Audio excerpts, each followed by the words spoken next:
Well, we were going to do 15 first. Yeah. Yeah.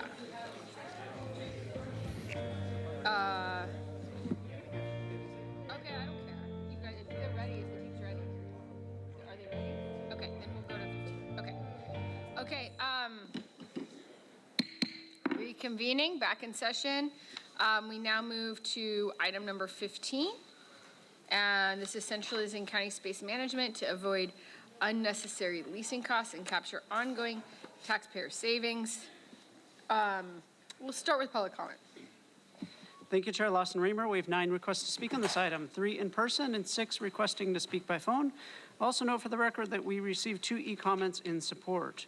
For any individuals that requested to speak on item 15 by phone, please dial into the conference line using the instructions that were provided to you. We'll begin with the in-person speakers. As your name is called, please come forward and stand on the arrows until it is your turn to speak at the podium. You will have 2 minutes to address the board, and I'll ask you to begin by stating your name for the audio record. I'd like to invite forward allegedly Audra, Cesar Javier, and Jennifer Roysden. If I've called your name, please come forward.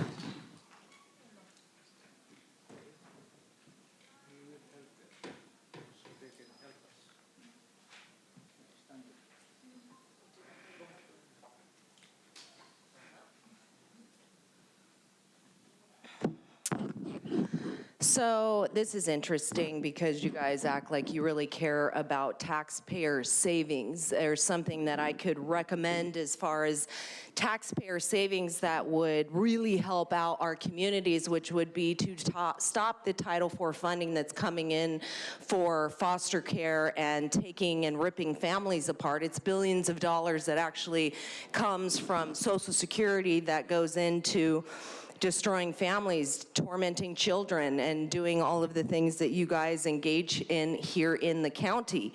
So I feel like if you really want to save us some money, those are things that you could look at. And when you guys sit here and say that you want to save us money and not tax us, you guys are the entity. Like, you want to stop these corporations from coming after the people. You're a corporation that goes after the people. And it's sad because you do it and you virtue signal like you're doing something that's beneficial to us. But as we can see with the choices that you guys have made by even just having San Diego be a sanctuary for all things evil, like, you know, ripping babies apart limb by limb, having children cut off their, you know, breasts or genitalia so that they can pretend to be some other sex when that will never happen.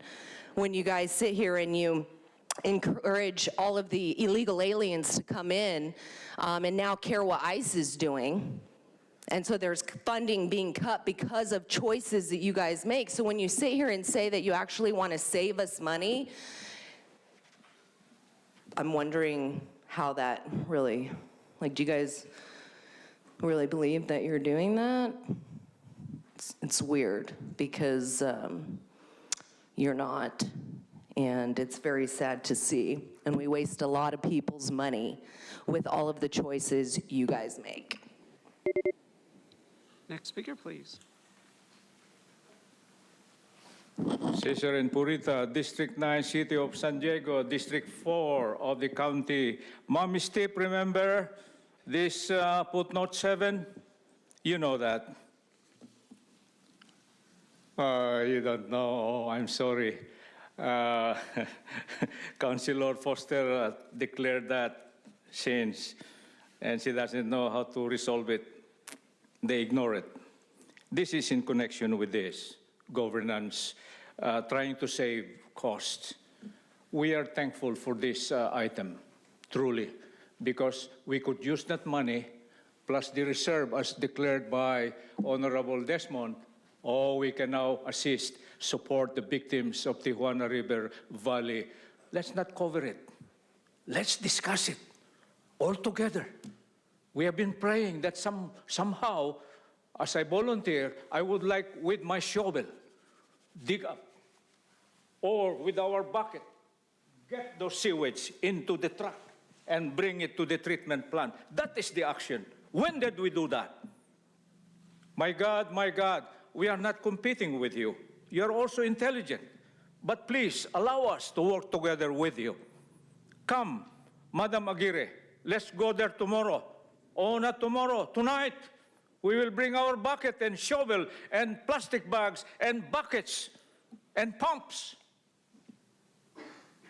We are here willing to work because we believe in you, because people elected you.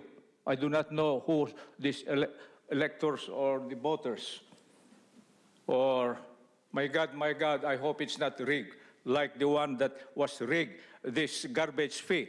Ma'am Step, our city rigged the votes, if only to have the single-family homeowners to pay garbage fee. It's wrong. Thank you. Thank you. Final call for Jennifer Roysden. We'll now hear from those that requested to speak by phone. We'll start with our first caller.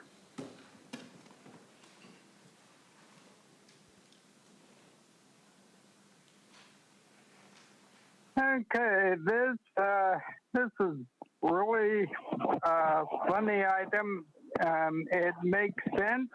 We always suspected that the county does not always have a consistent countywide process to evaluate whether existing space could meet a need before entering into a new multi-year lease, because lease decisions are so often driven by the needs, aka personal needs, of individual departments.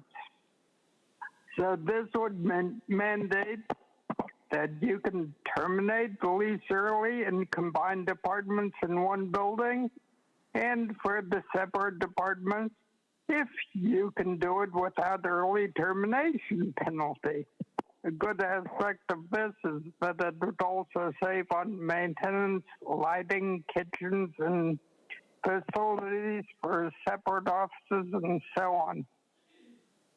Good luck on finding a landlord who actually agrees to such early termination without the imposition of termination fees. Negotiation would probably produce better results, but you aren't too good at that, are you? And the policy should mention an agreement to a reduced fee. Great start, though. Maybe you can use excess pennies on the Tijuana River Valley stuff. But really, you know, I mean, this is a classic example of posturing and wasting our time and your time. And I mean, you know, there are so many more important things in the county to work on, like babies being torn from their families. Thank you. We'll hear from the next caller.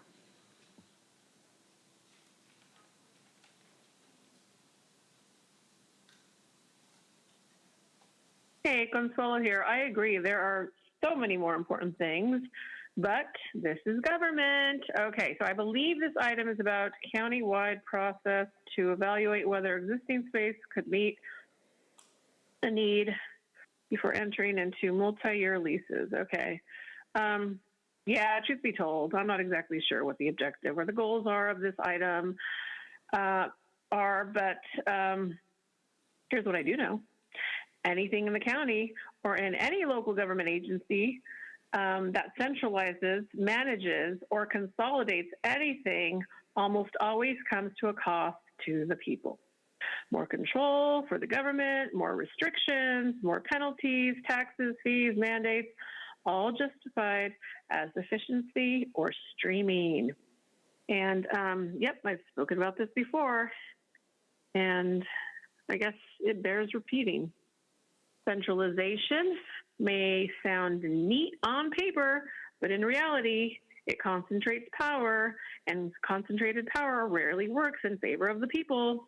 It's another way the system keeps people dependent, distracted, and with less say over their lives. Okay, so I get it on the surface, it sounds boring, space management, but again, when government uses processes like this, it's rarely about space, it's about control. It's about who decides what is allowed, who benefits, and who pays. And once the system is in place, it's very hard to reverse. So I'll say it plainly. I don't know all the details of this item, but based on history and experience, centralizing anything under your management does not benefit us. It benefits you and the people. Yeah. I guess, yep, that's pretty much all. I encourage this board. Thank you. Hear from the next caller.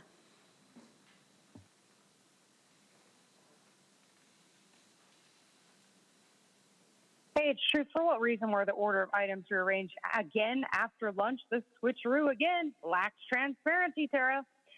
The county of San Diego is preparing for a difficult fiscal year, largely caused by significant county overspending and mismanagement inflation, particularly as the county's upcoming budget cycle approaches and BS decisions must be made.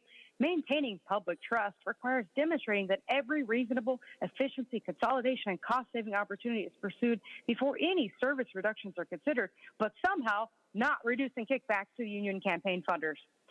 So Terra and Monica are interested in consolidation, a merge of facilities to smash together employees, maybe defunding law enforcement while they're there. The county manages a $59 million real estate footprint with 70 active leases, almost as bad as BlackRock. Forcing workers to keep teleworking 6 years after the fake pandemic is outrageous. Now we know it was to consolidate 15 departments and an entire office building. Pushing 800 employees relocated from the health services complex, avoiding the need to construct another office building. The alleged savings were achieved not by cutting services, oh no, but by saving money on real estate and creating new work patterns that don't necessarily work. But where are the savings on employees? Isn't this the entity who wanted to hire 18,000 more behavioral health cogs? Where's the savings in that? What about adding a hospital system to somehow cover everyone but backcountry residents? What about stop investing in county land monopoly of 99,000 acres as part of the multi-species conservation plan? County consolidation of control has become standard practice rather than a one-time outcome.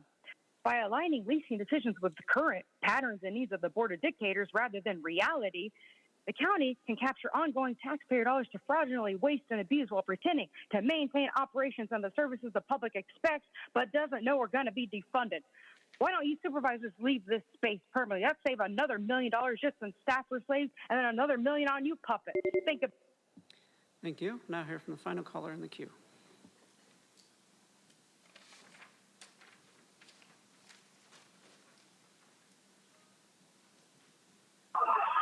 You guys have been spending $150 million on buildings that you don't need? Interesting. What, for times just like this when you need to go ahead and, bridge the payments to the NGOs until the next election, right? I mean, I suspect as soon as you guys go ahead until the next election, none of this stuff really matters and you can just keep on going back to your full plan, right? I mean, you don't really have to check them. I mean, I've told you exactly where they are, and you're choosing to basically prosecute me because I pointed it out. I pointed it out when I was working at the Registrar of Voters. Heaven forbid I do that, right? I should be thrown in jail for something being insubordinate to the people, apparently. I should have just known that we should allow NGOs, unions, and whoever wants to go ahead and steal people's ballots through the registration process. Buy a walking list and then fill it out with the people's names, and you can go ahead and take whoever's doesn't vote name. Hell, you could take it from another state. It's not like that they really care. The numbers are all that matters, and that way they could go ahead and make up lies and convince you that this is what the people wanted, right? It's not like anyone actually cares about, our elections. I've been yelling about it for how many years, and no one still gives a rat's ass about it. So, good luck. You just have what, another year before you could go full blast again? Maybe 2? And then you could just flat out ignore us and actually throw us in jail when you want to at any given time. I mean, that's what I heard my congresswoman say. She's going to go after all the people that are spreading misinformation. That's awesome. Thank you. And Chair Lawson-Remer, that concludes public comment on this item. Okay, thanks so much. I appreciate the partnership of my colleague in bringing this forward. just will say a couple remarks and then hand it over to her. Just to remind everyone of the context, which I think we keep beating the same drum. So this is not news, but we obviously have a difficult budget year with federal and state cuts putting pressure on the county. And we as a board have committed to leaving no stone unturned in our strategy to do everything we can to serve the people of San Diego County. And we're really looking hard for all the efficiencies we can before cutting any kind of services. So this item is important because these office spaces and leases are a major ongoing reoccurring costs. And they're spread across departments, which means they're easy to overlook. And these long-term lease decisions lock in taxpayers for years.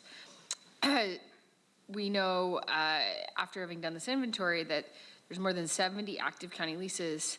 That's almost $60 million in annual leasing costs, extending many years into the future. So what this does is this board action requires coordinated county-wide review. It raises the standard from, and it ensures space decisions reflects how the county operates today, kind of looking at the whole picture holistically, and then it also ensures that when we do sign leases that we allow early termination when landlords agree and when we're not using the space. So just to kind of uplift a particular example, the County Operations Center was recently consolidated. It required pretty significant coordinated planning across departments. And this avoided roughly $150 million in capital costs. So it's, again, I think in a lot of ways it's a pretty modest proposal, but I think that's a big part of our work is just being thoughtful and careful every single day and chipping away and trying to save money where we can without cutting anyone's services. So with that, I'll turn it over to the Vice Chair. Thank you so much, Chair. I'll be very brief and just thank you and county staff for bringing these items forward in partnership. Through the work of the Sustainable Fiscal Planning Subcommittee, we are committed to finding smart and effective ways to cut costs for our taxpayers. And if this item does pass today, we'll establish clearer processes to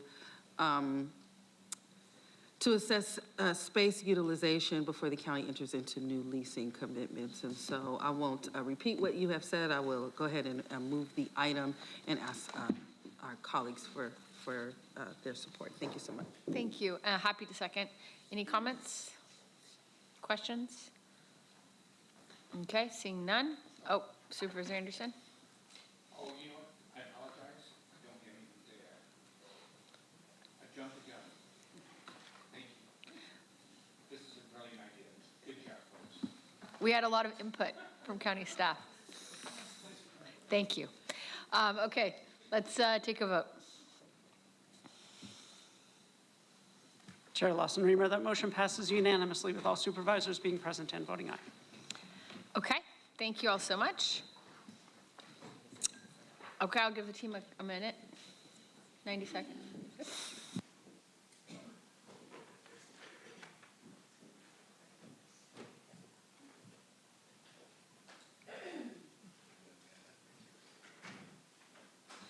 Okay, looks like our team is ready.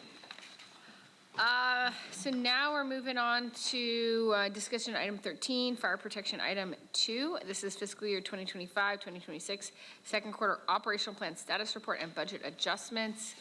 And this is a big lift every couple months for the county team. So really appreciate the work.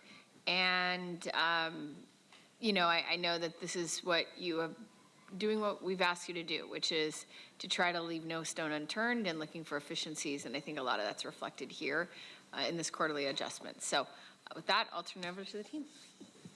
Okay, thank you and good afternoon, Chair and members of the board. Today's item updates the board on economic conditions and the county finances as of the second quarter of this fiscal year. Today, we plan to update you on economic conditions in the region, the county's mid-year budget performance, our current financial landscape, and looking ahead as we develop the budget for the coming year.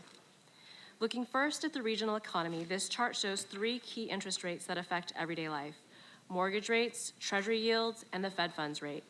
These numbers influence how much it costs to borrow money for homes, cars, credit cards, and other loans. The green line at the top shows trends in mortgage rates. The average mortgage rate in the last year is about 6.5%.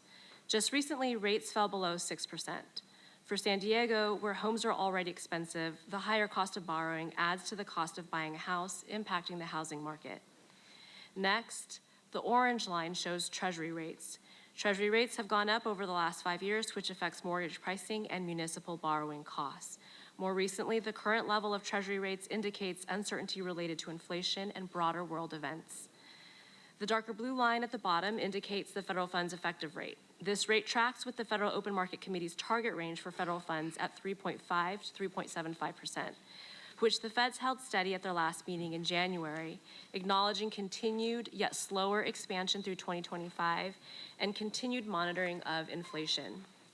These steady trends in rates impact local housing, and mortgage rates continue to impact housing affordability and dampen construction activity. Consumers and small businesses continue to experience comparatively higher loan costs, which adds pressure on affordability and economic growth. Now let's talk about inflation and what it means for the region.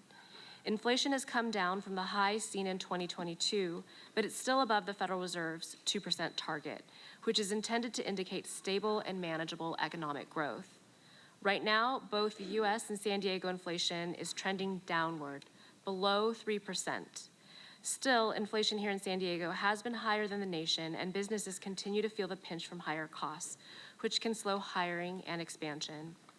Housing is also affected by inflation. Higher prices and interest rates make buying and building homes more expensive. As inflation continues, consumers are watching their budgets more closely, looking for deals, cutting back on extras, and relying more on credit cards. Looking ahead, prices may be stabilizing, but they're still high. Until inflation gets closer to the Fed's target, expect continued cautious spending and slower growth. Looking now at sales tax, this chart shows growth has flattened after several strong years.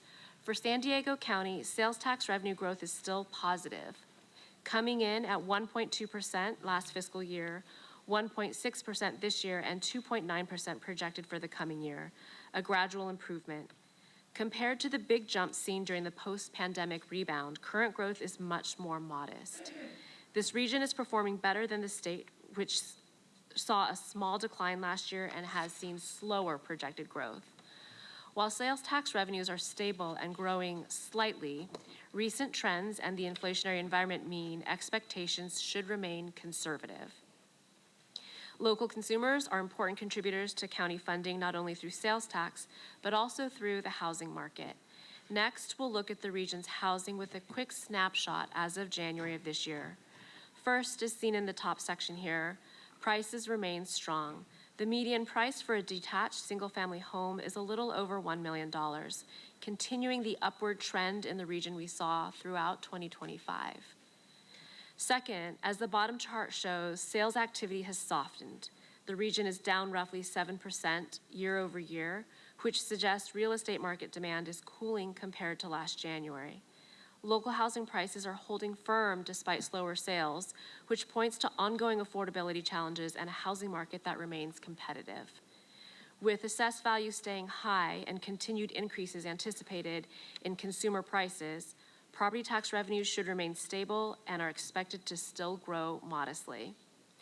Of the total $2 billion general purpose revenue, property taxes and property tax in lieu of vehicle license fee make up about 80%. The main driver of this revenue is growth in assessed property value.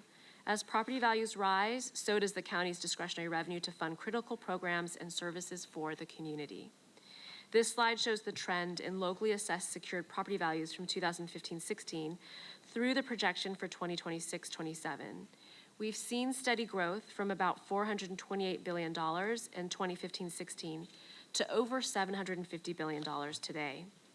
At the bottom of the chart, you'll see the rate of growth from the prior year, showing how much taxable property value has grown compared to the previous year. Growth rates are affected mainly by rising home prices, new construction, and overall market demand.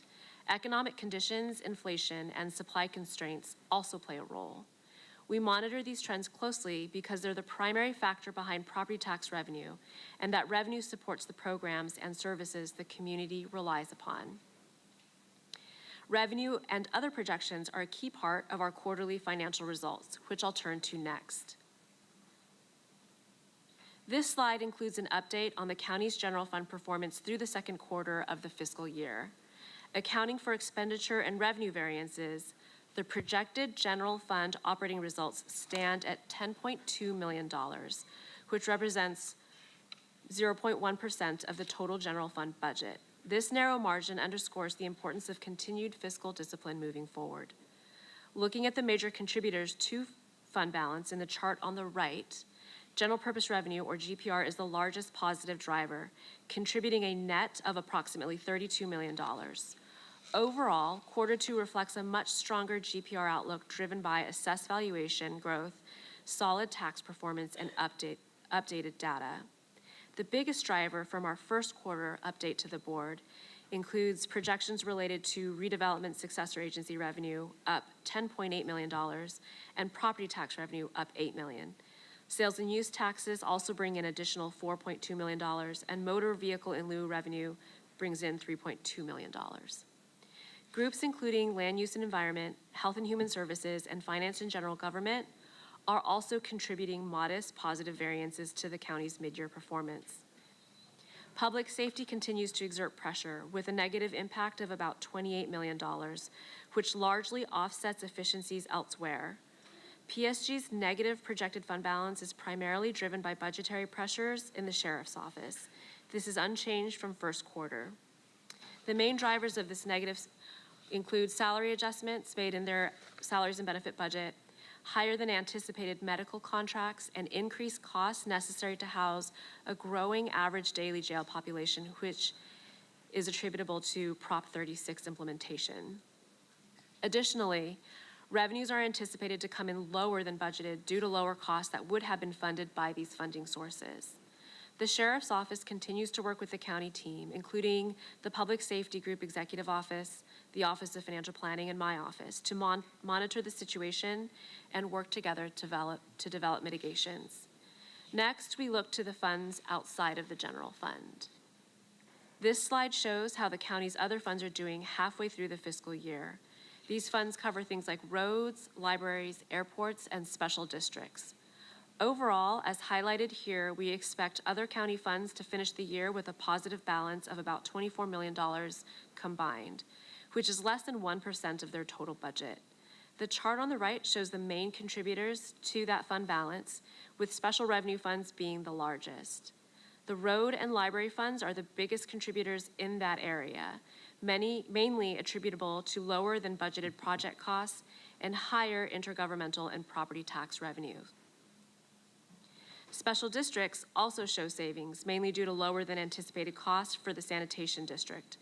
Internal service funds and enterprise funds for airport operations add smaller amounts. Capital projects and other funds make up the rest. In short, these funds are stable and performing well. They help keep essential services running, like maintaining roads, supporting libraries, and managing infrastructure while staying within budget. Next, we'll switch gears a bit to look at the use of fund balance in the current year, specifically unlocked reserves. Today's item before the board includes two recommendations regarding the use of unlocked reserves. These proposals were developed based on prior board direction and also guidance from the ad hoc subcommittee on sustainable fiscal planning, and together total $56.2 million in two areas. The first, recommendation 17, totals $8.75 million and is based on board direction related to the Tijuana River Valley response, including a Saturn Boulevard pipe extension, expanding the air purifier program administered by the Air Pollution Control District, and 2 health studies. Recommendation 19 includes strategic, time-critical investments totaling $47.4 million in various areas detailed in Appendix D to the board letter, in the areas of housing, for rental assistance and affordable housing development, vulnerable populations, supporting domestic violence shelters, senior nutrition, and hunger relief, sustainability, for habitat conservation and development compliance through the Multiple Species Conservation Plan, and infrastructure, including critical facility maintenance and technology upgrades. Appendix D of the board letter includes the proposed amount of funding for each of these areas in bold, with italicized language that indicates the nature of the expenditure for each identified area to provide general direction to staff. Staff will return to the board as needed with details on implementation and authority to operationalize programs within these areas. These recommendations should leave a balance of unlocked reserves available in the current year. A total of $95.4 million of unlocked reserves is available for this fiscal year. 25% of the total amount of $381.6 million based on the updated administrative code. This slide summarizes the activity to date. In December, the board approved $14.2 million for one-time lump sum payments to employees as provided for in county compensation ordinance. Today's recommendations include $8.75 million for Tijuana River Valley and $47.4 million to respond to the needs of our communities, providing housing, supporting vulnerable populations, environmental sustainability, and ensuring that the county's infrastructure continues to support operations safely and effectively. If approved by the board today, $25 million of unlocked reserves would remain this year for future needs, consistent with administrative code limits. Let's turn now to a look ahead. In summary, the economy shows mixed signals with short-term challenges in federal and state revenues. County general purpose revenue is growing, but so are county expenditures. We continue to monitor expenditure and revenue growth to ensure ongoing balance. The recommended budget will continue to prioritize mandated programs and will involve some very difficult decisions. We'll also have to take a look at service levels of mandated programs and effectiveness of discretionary programs. Ongoing updates will be provided to the board. Ultimately, the goal is to align operational priorities, community needs, and county priorities with the resources that are available to the county. State and federal budgets have a direct and significant impact on county resources. We recognize that it is not feasible to resolve all challenges at once. Large and complex issues such as the impacts of H.R. 1 will require a phased and deliberate approach to ensure thoughtful and sustainable solutions. Stabilization funding will be prioritized with gradual, measured investments in key areas over time. This approach allows us to maintain operational stability while addressing critical needs over time. It's important to note that the county only appropriates funds based on available resources. Our goal is to be the best possible stewards of public funds, directing resources to programs that serve the region while operating within available resources. Our decisions are guided by fiscal responsibility and the resources we have at hand. We'll leverage all available resources to meet our objectives. This includes general purpose revenue, program-specific revenue, available fund balances, reserves, and unlocked reserves in accordance with the board's framework, and where appropriate, debt financing to promote intergenerational equity, spreading the cost of long-lived capital assets over the generations who will benefit from their use. The county is committed to advancing equity and addressing disparities that have impacted our communities. We know county resources simply aren't enough to meet every need, and the board's prioritization will be critical. With this context, let's look at the request for one-time funding of various county and community needs based on our 5-year planning. At the last board meeting, based on the discussion of the allocation of achievement dollars, the Chief Administrative Officer agreed to return today with a report on the current one-time funding requests. As noted earlier, today's report projects a $10 million net general fund operating result, which would add to the general fund balance. At first glance, that may appear to create new opportunities for investment. However, it is important to view this within the broader fiscal landscape. Historically, the county relied on fund balance as a one-time resource to support one-time operational costs, like categories listed on this slide. That approach worked when our operational footprint was smaller. But in recent years, the county has intentionally expanded services, establishing new offices, increasing staffing, and adding programs to meet community needs. These were deliberate choices, but they also created ongoing obligations, leaving thinner margins for departments and less capacity to generate year-end balances. With that context, the categories listed on this slide are core to the county's programs. They're essential to maintaining operations, absorbing rising costs, and meeting commitments that have already been made, either to the community or to our employees.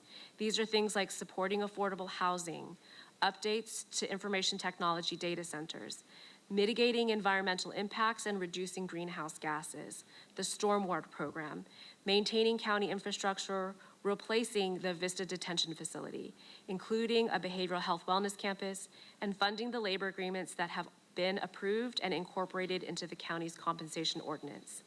The reality is that we will not be able to pay for all of these items listed on this slide within the county's current revenue. In fact, it would be prudent to program available one-time capacity, including projected fund balance, to strengthen the county's support of the existing cost structure, protecting core services, supporting our workforce, and avoiding future reductions that could result from initiating efforts that are not sustainable.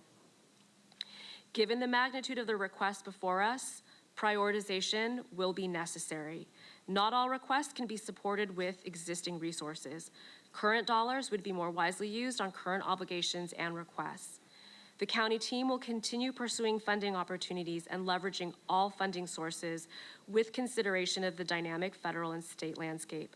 For large capital investments with a multi-generational useful life, we will continue evaluating appropriate long-term financing strategies to support generational equity and spread the cost out amongst all who will benefit from the facility.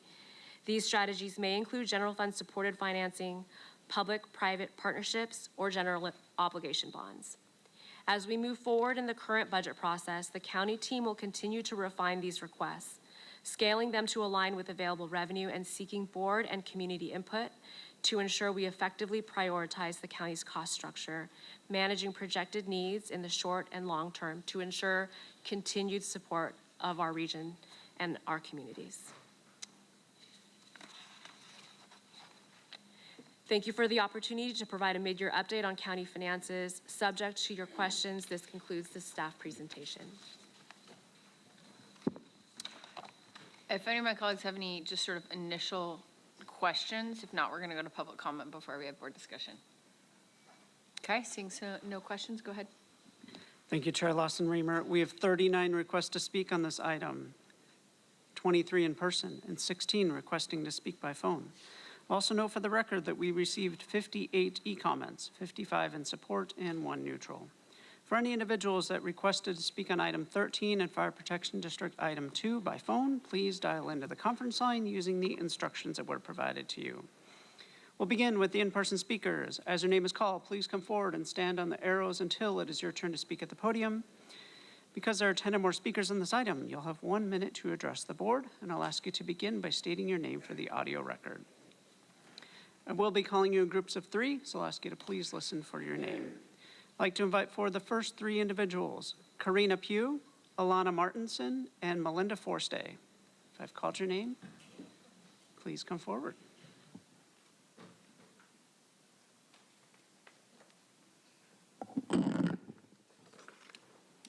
Good afternoon, supervisors. My name is Karina Pugh. My pronouns are she, her, and I am speaking in support of this item on behalf of the San Diego LGBT Community Center and the San Diego LGBTQIA+ regional table.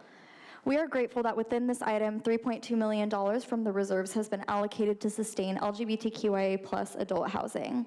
Last year, our table advocated in support of a similar allocation in the budget cycle, and with significant community support, we secured an allocation to fund these programs through June of this year. Last year, over 800 residents of the county signed a petition supporting the funding of LGBTQIA+ housing, and this year we have already had over 200 folks sign a similar petition in support of this funding. The broader San Diego community is ready to see our elected officials invest in community-centered programs that provide critical services to our most vulnerable populations in a cost-effective and efficient manner, preventing homelessness and protecting their dignity. Programs like these are investments in public safety and public health, and San Diego cannot afford to disinvest in programs that keep our community safe and housed. Please support this item and its allocations to LGBTQIA+ housing. Thank you. Next speaker, please. Good afternoon, supervisors. My name is Alana Martinson. I'm here on behalf of Serving Seniors, a San Diego-based nonprofit that serves over 1.5 million meals to low-income older adults annually. We are in support of this item, particularly the usage of unlocked reserves for senior nutrition. Free home-delivered meals and in-person meals for older adults are preventative care. The value goes beyond nutrition. I've spoken to seniors at our congregate meal sites who shared that they came for the meals and stayed for the conversation. I've watched our home-delivered meal drivers check in on their clients with the care of a loved one. Nutrition keeps seniors healthy, happy, and housed. Thank you for your time. Thank you. As the next speaker is coming forward, I'll invite 3 additional speakers: Gloria Cruz Cardenas, Brock Cavett, and Stephanie Roach. If I've called your name, please come forward. Good afternoon, Board of Supervisors. My name is Melinda Forsty, and I'm the President and CEO of Serving Seniors. First, I do want to just thank all of you for being amazing advocates and champions for older adults. We are here to share our strong support of the use of unlocked reserves to continue providing essential services. These programs meet the most basic needs, food and housing, and they keep older adults healthy, independent, and housed. The majority of the seniors we serve are living off of less than $10 a day after paying rent. That means they need to choose between food, transportation, and other basic needs. I want to specifically highlight the importance of funding for senior nutrition. For most participants in our nutrition program, the meals they receive are not just extra, they may be the only food that they have that day. This investment prevents homelessness and protects health. Please consider this, and thank you for your leadership and consideration. Thank you. Next speaker, please. Hello, Supervisors. My name is Gloria Cruz Cardenas. I'm the Chief Impact Officer at the San Diego LGBT Community Center and a member of the San Diego LGBTQIA+ regional table. Thank you for including the $3.2 million towards the LGBTQI+ housing. Through these housing programs, it costs the county approximately $775 per service visit to help keep someone out of homelessness, which is less than 2% the average $42,000 it costs to support someone already experiencing homelessness. This program saves the county thousands of dollars while supporting people who need the services the most. LGBTQIA+ community members are more likely to become homeless, and once homeless, more likely to endure discrimination that extends their homelessness. Our LGBTQIA+ affirming programs provide this trauma-informed, culturally competent services they need, which is rooted in the decades of service to our community. I urge you to vote yes on this item and protect the critical housing our community deserves. Thank you. Thank you. Next speaker, please. Good afternoon, Supervisors. My name is Brock Cavett. My pronouns are he, him, and on behalf of San Diego Pride and the San Diego LGBTQIA regional table, I support this item, including the $3.2 million allocation to LGBT adult housing. For many vulnerable populations, including LGBT folks who are at higher risk of experiencing homelessness, these contracts are vital to providing wraparound services to ensure our community is able to remain in stable, permanent housing. As we see cuts to essential services from our federal government and critical resources for queer and trans folks targeted, San Diego needs to continue to prioritize funding that has proven successful in supporting our most vulnerable community members. Thank you for your past and current investment in these contracts and this funding, and for your time this afternoon. I hope you consider to fully fund these services moving forward. Thank you. Thank you. As the next speaker is coming forward, I'll invite 3 additional speakers: Gus Hernandez, Gilberto Vera, and Jen Winberry. Good afternoon. My name is Stephanie Roach. I am a proud SEIU Local 221 member and been a dedicated county employee for the last 7 years. I currently work at the probation department at the Hall of Justice downtown, where our reception is the backbone of our operations. I've been in their shoes and I know the impact they can make. They are often the first line of contact for our clients and our partners. Some clients have never even been through the court process. If they or a victim need to get in contact with an officer for services, they call us. When calls are missed, it could lead to an injustice and anxiety in the community caused by staffing shortage barrier. Across the county, staffing levels and vacancies remain a real concern. When line staff experiences these shortages, employees feel the operational strain even when adjustments are made. When funding shifts happen, we want to make sure that workers that are already stretched thin are not asked to do even more with less. I want to thank the board for bringing this item forward, and thank you for consideration as you vote yes for this item. Thank you. Thank you. Next speaker.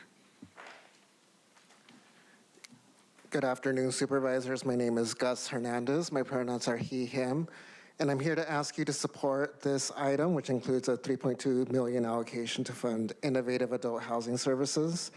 I support the allocations under this item, which will benefit all San Diegans, including marginalized and underserved communities. Innovative adult housing services have been immensely successful in providing stable housing and wraparound services to vulnerable populations, including LGBTQIA+ individuals across San Diego County. These services are provided by providers with lived experience who can provide culturally competent care and wraparound services. Clients served through these contracts gain access to direct housing services and are brought into a wraparound service model in which they are able to access services for a broad scope of needs, including behavioral health services. Thank you for your support, and please vote to pass this item to ensure this allocation for our community. Thank you. Thank you. Next speaker. Good afternoon, Chair and Supervisors. My name is Gil Vera. I'm the Director of the Housing Justice Collaborative at Legal Aid Society of San Diego, and I'm here to support the unlocking of the county reserve funds. Legal Aid administers the Tenant Legal Services program as a partnership with the County of San Diego. We provide low-income San Diegans with free legal help, case management, and emergency rental assistance with the aims of preventing homelessness. In 2025, about 90% of the households who were served avoided homelessness when their cases were closed, with about 81% remaining in their homes. Free legal services are life-changing, practical, and fiscally smart. Just as preventative healthcare can avoid costly ER visits, eviction prevention avoids the high public cost of homelessness. A single chronically homeless person can cost the government up to $50,000 a year, while the TLS average about $1,400 per household who receive legal services, case management, and rental assistance. Currently, the 40% cut we received in 2026 disproportionately impacts Districts 1, 2, and 5, and I ask you to support this. Thank you. Thank you. As the next speaker is coming forward, I'll invite 3 additional speakers: Carol McBurney, Joanne Franciscus, and allegedly Audra. Good afternoon, Supervisors. My name is Jen Winberry, and I am the Managing Attorney of the Supplemental Security Income Team at Legal Aid Society of San Diego. We represent adults applying for SSI or SSDI who are referred through county general relief or mental health clubhouses. We also assist children with disabilities through direct screenings. Our team handles every stage of the process: initial applications, appeals, hearings, and federal court review when necessary. Most of our clients are already dealing with homelessness, serious mental health conditions, or long-term medical issues. Without legal help, many simply cannot go through this process alone. When someone is approved for SSI or SSDI, it often means the difference between chronic instability and a path toward housing, medical care, and basic financial security. These benefits are not just monthly income, they are often the key that unlocks housing vouchers, access to ongoing medical treatment, and long-term stability. That ripple effect is what makes this work so impactful. I ask you today to fully fund our SSI program. Thank you. Next speaker, please. Good afternoon. I'm Carol McBurney, a Deputy Director at Legal Aid Society of San Diego. We support the funding of the Supplemental Security Income Program and Tenant Legal Services Program as a fiscally responsible choice. With recent changes to federal and state funding, county funding for disability-related legal services and housing legal services is now more important than ever for San Diego County's city, suburban, and rural community members. County funding for supplemental security income legal services for disabled children and adults returns the benefit to this community multiple times over. First, by ensuring that some of the most vulnerable disabled members of our community have the resources to stay housed and off our streets. Second, by connecting them with mental health and medical services. And third, by bringing millions of dollars of federal Social Security funding into our local San Diego community annually. Thank you. Thank you. Next speaker. Good afternoon. My name is Joanne Franciscus. I'm the CEO of the Legal Aid Society of San Diego. We provide free legal services to lower-income San Diegans in the areas of law most fundamental to their well-being, including tenant legal services and SSI. Despite the demand for these services exceeding our current capacity, funding for these services is being cut almost in half, which will have catastrophic consequences. LASSD does more than just help people resolve a legal issue. We provide wraparound services that address the root causes of poverty so that people can thrive. I've personally seen these services save a client's life. I don't mean indirectly. I mean a client called us in crisis, we went out, intervened, and saved a life that otherwise would have ended that day. Our services help people achieve housing stability, financial security, and safety. They're extraordinarily successful and efficient. In addition, they save taxpayers money. For every $1 invested in legal aid, so the social return on investment is $7. Funding these services is morally and fiscally responsible governing. Thank you. Thank you. As the next speaker is coming forward, I'll invite 3 additional speakers. Cesar Javier, Casey Shirk, and Jennifer Roysden. If I've called your name, please come forward. Jennifer's not here.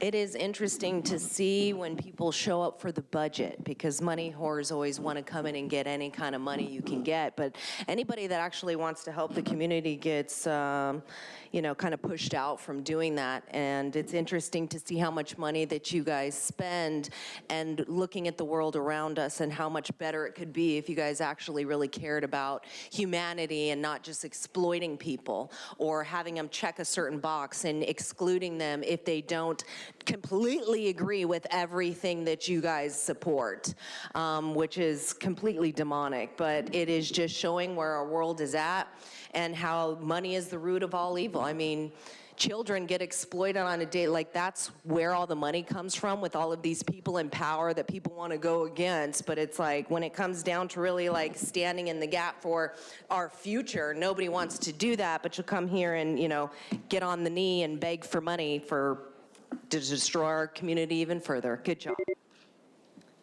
Thank you. Next speaker, please. Cesar and Purita, District 4 County, District 9 City. My God, teach us, help us to work together. Unacceptable. We do not know what to do. I remember my engineering, it says per CPM. We can do many things at the same time for the sake of time, saving lives. Work on the priorities, my fellow citizens. God help us, victims of Tijuana River Valley pollution. Mamagire, this should be priority. At the same time, provide housing for our homeless victims of, is it ignorance or you are neglected? I'm sorry, God help us. Thank you. Thank you. I'll call 3 additional speakers, Natasha Salgado, Alexis Martin, and Jessica Vargas. If I've called your name, please come forward.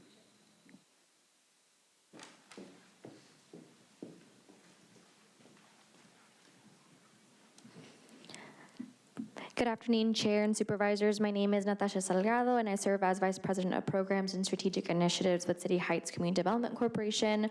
I'm here in support of item 13, including the use of unlocked reserves to renew eviction prevention services through the coordinated eviction prevention system. From an implementation perspective, eviction prevention is one of the most effective upstream strategies to prevent homelessness before it occurs. Continued funding allows us to intervene early, stabilizing families facing medical hardships, job disruption, or sudden financial crisis before displacement turns into hopelessness. We regularly work with hardworking families who are one unexpected expense away from losing their housing. When we are able to step in early with rental assistance, case management, and landlord coordination, families remain stably housed and avoid the long-term trauma and instability of displacement. Renewing these services protects housing stability and reduces strain on emergency and shelter services. I respectfully urge your approval on item 13. Thank you. Thank you. Next speaker, please.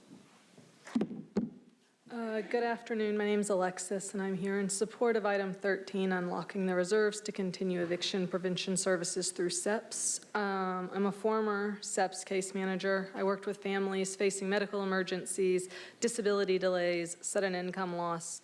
Through rental assistance and landlord coordination, we were able to prevent evictions, stabilize household before crises escalated into homelessness. Many clients have shared with us that this program restored hope during some of the most difficult moments of their lives. This investment keeps families housed and it strengthens our community, and I respectfully urge you to your approval of item 13. Thank you. Thank you. As the next speaker is coming forward, I'll invite 3 additional speakers: Antonia Ago, Jacob Duarte, and Max Disposti. Good afternoon. My name is Jessica, and I'm with City Heights Community Development Corporation. As a former eviction prevention case manager, I've assisted individuals who've experienced shame, fear, and stigma after receiving an eviction notice. Through these programs, many have received rental assistance and were connected to long-term support to stabilize their income. Today, those families remain housed and with the necessary tools to thrive. Eviction is more than a forced move, it's a destabilizing event. Efforts to reduce the stigma keeps families together and prevents homelessness before it starts. Eviction prevention programs are a critical proactive necessity to keep families stably housed, preventing the severe lasting impacts of homelessness, financial ruin, and ability to secure future housing. Thank you. Thank you. Next speaker. Good afternoon. My name is Antonia Ago, and I am with City Heights Community Development Corporation. I'm here in support of item 13, unlocking the reserves to continue eviction prevention services through SEPS. At CHCDC, we supported a participant who experienced a serious medical emergency and was facing eviction while trying to recover. Through rental assistance, food resources, and direct coordination with her landlord, she and her family were able to remain housed during a very vulnerable time. Eviction prevention protects families before crisis becomes homelessness. I respectfully urge you to approve item 13. Thank you very much. Thank you. Next speaker, please. I'm Jacob Duarte, Community Organizing and Power Building Specialist at the LGBT Center and member of the LGBTQIA Regional Table. You're going to hear a lot of people today asking you to spend money. I'm here to tell you the opposite and asking you to save it. 775 people, $775 to keep someone housed, $42,000 once they're on the street. For LGBTQIA people who face higher rates of homelessness and discrimination that makes it last longer, this $3.2 million isn't a cost, it's a 98% savings built on decades of trust with people who have failed everywhere else. Protect what works. I urge a unanimous vote on item 13 and yield back the balance of my time. Thank you. Thank you. Thank you. As the next speaker is coming forward, I'll invite the remaining speakers in person. Thank you. Good evening. Good afternoon. Let me call the additional speakers. Sure, go ahead. Dan Nyamanga and Nyala Aravello. Thank you. Thank you so much. Sorry about that. My name is Max Disposti. I'm the Executive Director and Founder at the North County LGBTQ Resource Center in District 5, Oceanside and beyond. And I'm also part of the Regional LGBT Table. We're in support of this proposal, and this is why. In addition to the well-known disparities that LGBT people have experienced in our region, such as poverty, homelessness, and discriminatory policies, in the last year alone, we have dealt with a wave of false and violent narratives that are targeting our LGBT people, trans folks in particular, even further. We have served people that are afraid to come forward, to even seek help, and now they're afraid to make claims against the landlord, and those that have been kicked out of their family for just being who they are. So thank you for your leadership in seeking solutions for the people that struggle the most in our region. And I truly believe in this, that a healthy, a thriving region is measured by the way we support and uplift women in our all diverse community. Thank you so much. Thank you. Next speaker. Good afternoon. My name is Adanya Manga, convener and organizer at the Center of Policy Initiatives. I'm the convener for the Community Budget Alliance. The federal administration is getting programs and services that provide food, healthcare, and housing assistance, the most basic building blocks of our survival. This cuts attacks our youth, our seniors, and our working class who depend on them every day. The county must not only counter federal attacks on our safety nets, but also ensure we do not return to the status quo. Instead, we must prioritize people-centered budgets that invest in community well-being, so everyone has the support they need to thrive. Not policies that prioritize criminalization and corporate interest. I therefore urge you to respectfully support this motion. Thank you. Thank you. Next speaker. Good afternoon. My name is Nyla, pronouns she, her, and I'm here on behalf of Trans Family Support Services as well as the San Diego LGBTQIA regional table.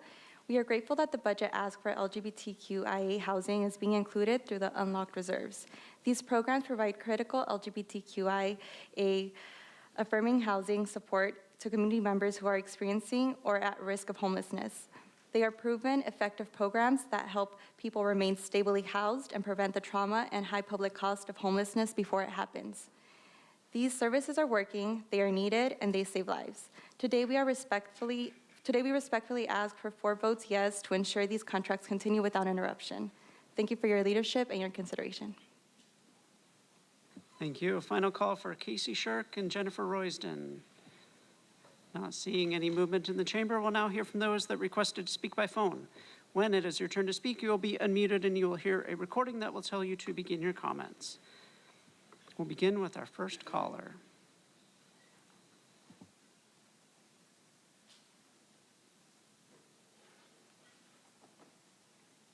All bold. These funds are fiscally very uncertain, maybe more clawbacks too, both federal and state, by the way. It's good to keep some in reserves, and these funds are only projected. The recommendations look good except for 18 to 20. Number 18, the proposed pipeline in the TJ River Valley would be expensive to maintain. An above-ground concrete or hard plastic lining would be better. We do not need more health studies, and we should look at better things than air purifiers, which work as long as you stay indoors. How about handheld pollution monitors to zero in and find out where the crap is coming from? We need to get this solved. Number 19, I'm sure that we can do mapping of the unincorporated areas, most vulnerable infrastructure for less than 2 points. Thank you. Hear from the next caller.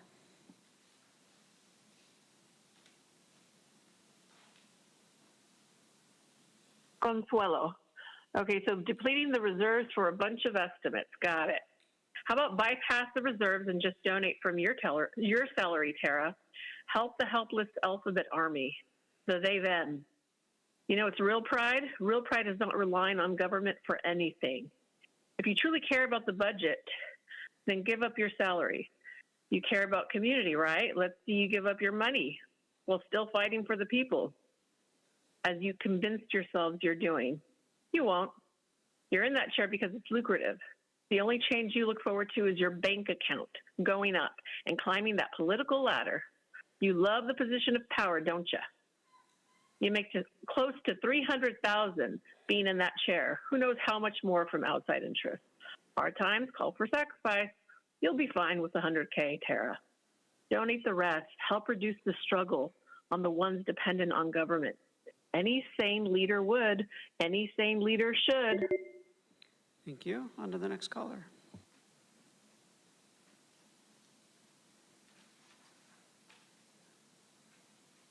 It's truth under progressive fraud, waste, and abuse of tax dollars for 6 years running. The budget has increased again by $13 million, totaling a record $8.6 billion. Unlocked reserves translates to stolen savings on scams such as APCD and as well as $4 million air purifier grift, government-owned stack-a-packs, $2.5 million for a temporary pipe at Saturn Boulevard to increase Mexican sewage flows, because that's what Manuel always does. $2.2 million in sewage studies because Manuel is just like Nora Vargas, and $14.2 million in union campaign funder kickback bonuses. No to $112,000 in DAS salaries and benefits because it will not go to desperately needed staff, thereby continuing the county's animal neglect and cruelty at the shelters. No to the political organization known as Legal Aid Society, who only help people that are so poor they're practically already homeless.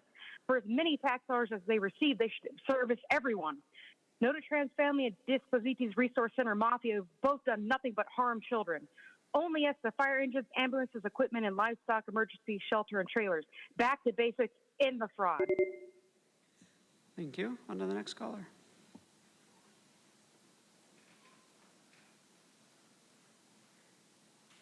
And I'm the Vice President of Impact at SBCS.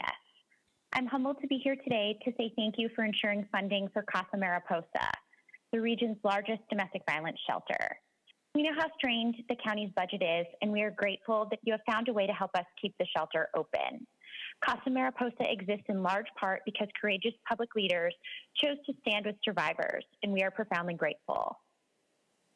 With this funding, you are helping us to serve one of San Diego's most vulnerable populations and ensure that those suffering from the horrors of domestic violence have a safe place to seek shelter, services, and stability.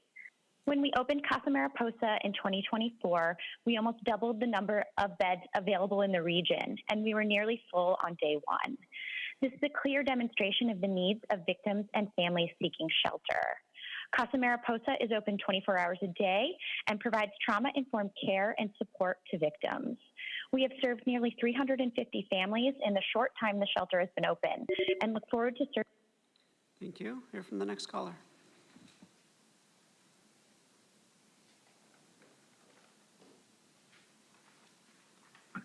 Good afternoon, Chair, members of the board, Dan Silver, Endangered Habitats League.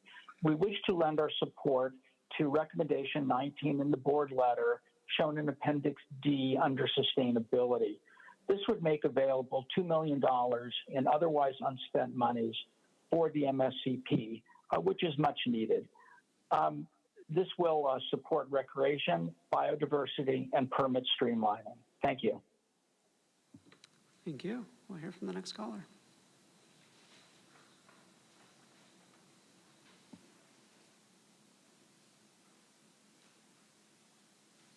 I got a question for you guys.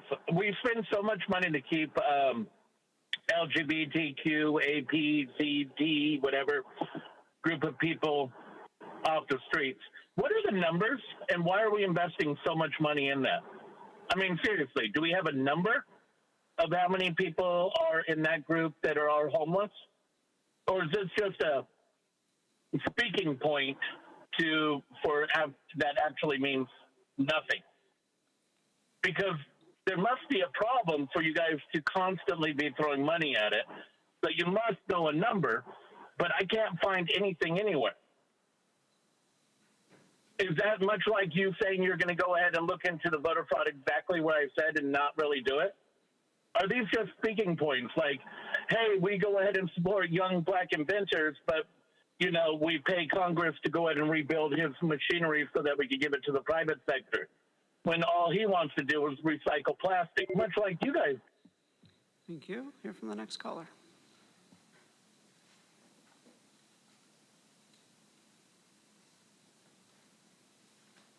Hi, my name is Tiffany Curry, and I'm speaking on behalf of Outdoor Outreach, a San Diego-based nonprofit connecting youth to the outdoors and reducing barriers to access.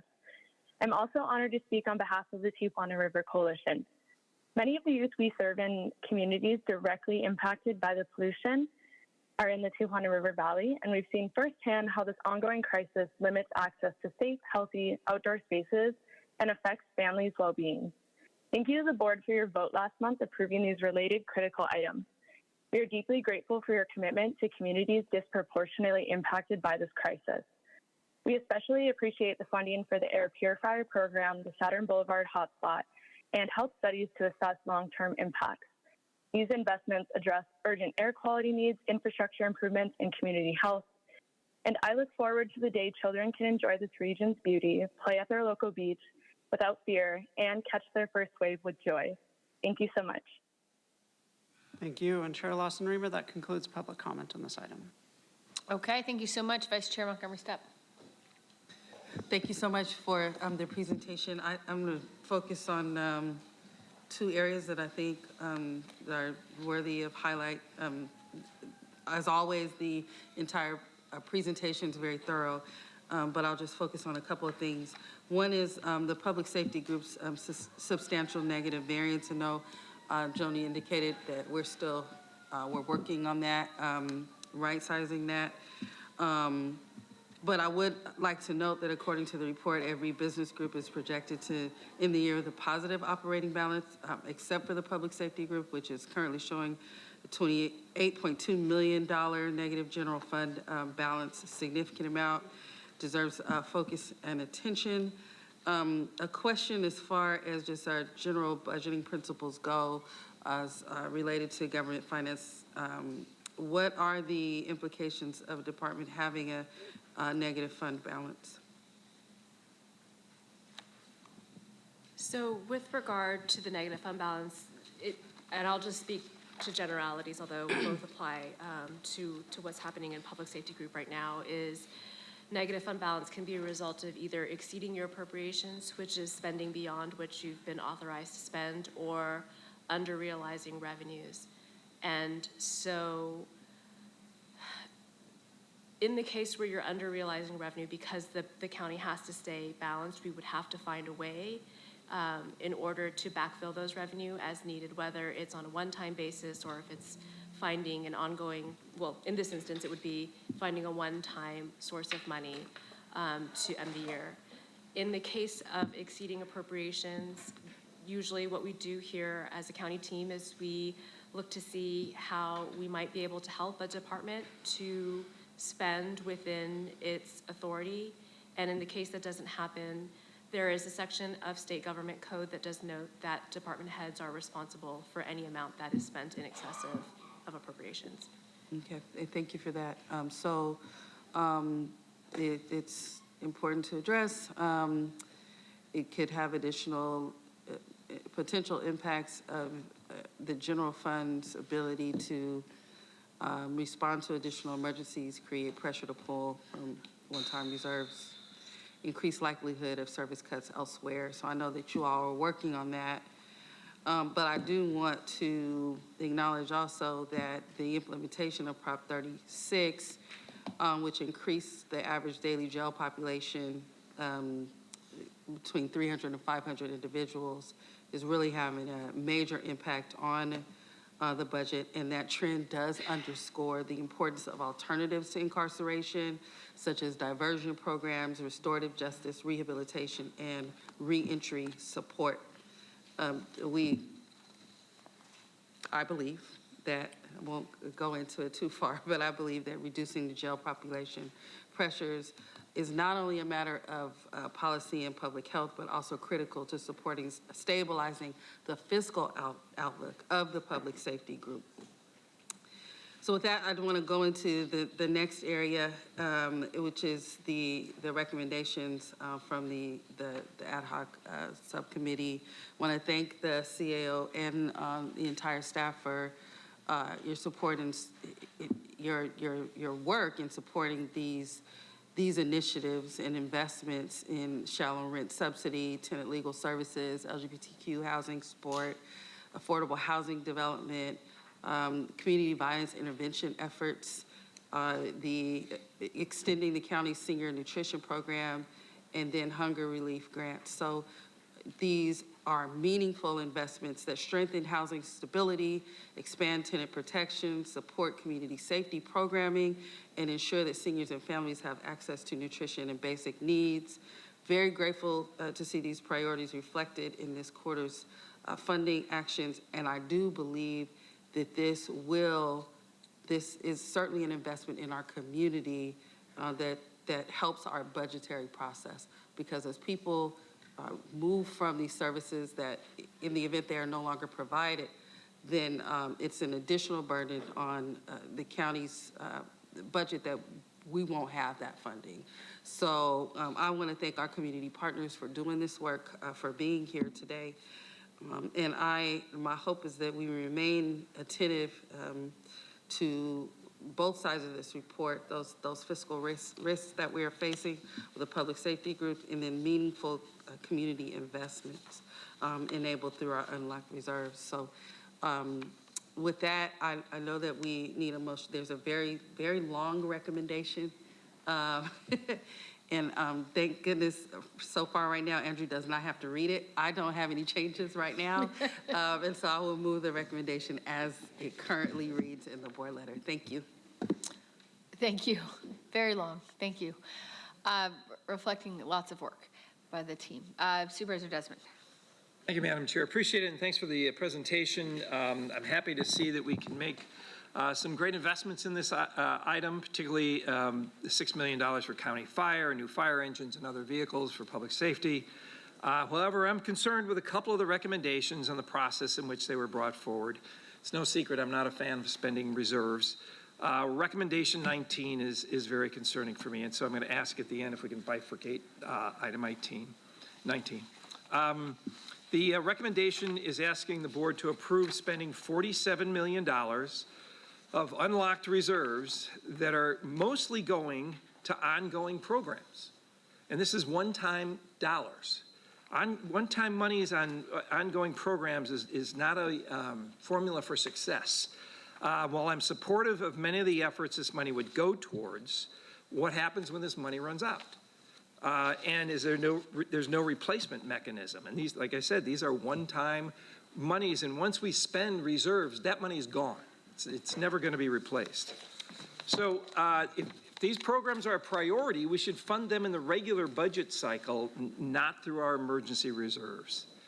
And quite frankly, today, we are playing a shell game with $47 million, so that it requires only 3 votes, because it's technically a transfer and not new spending. Well, it is new spending. These $47 million are from the people's reserves. The item describes it as operational savings, but the fiscal impact makes it clear that this money is coming from unlocked reserves. I believe it's ridiculous that today, within this item, that it takes 4 votes to approve $112,000 for animal services, but for the $47 million, it only requires 3 votes.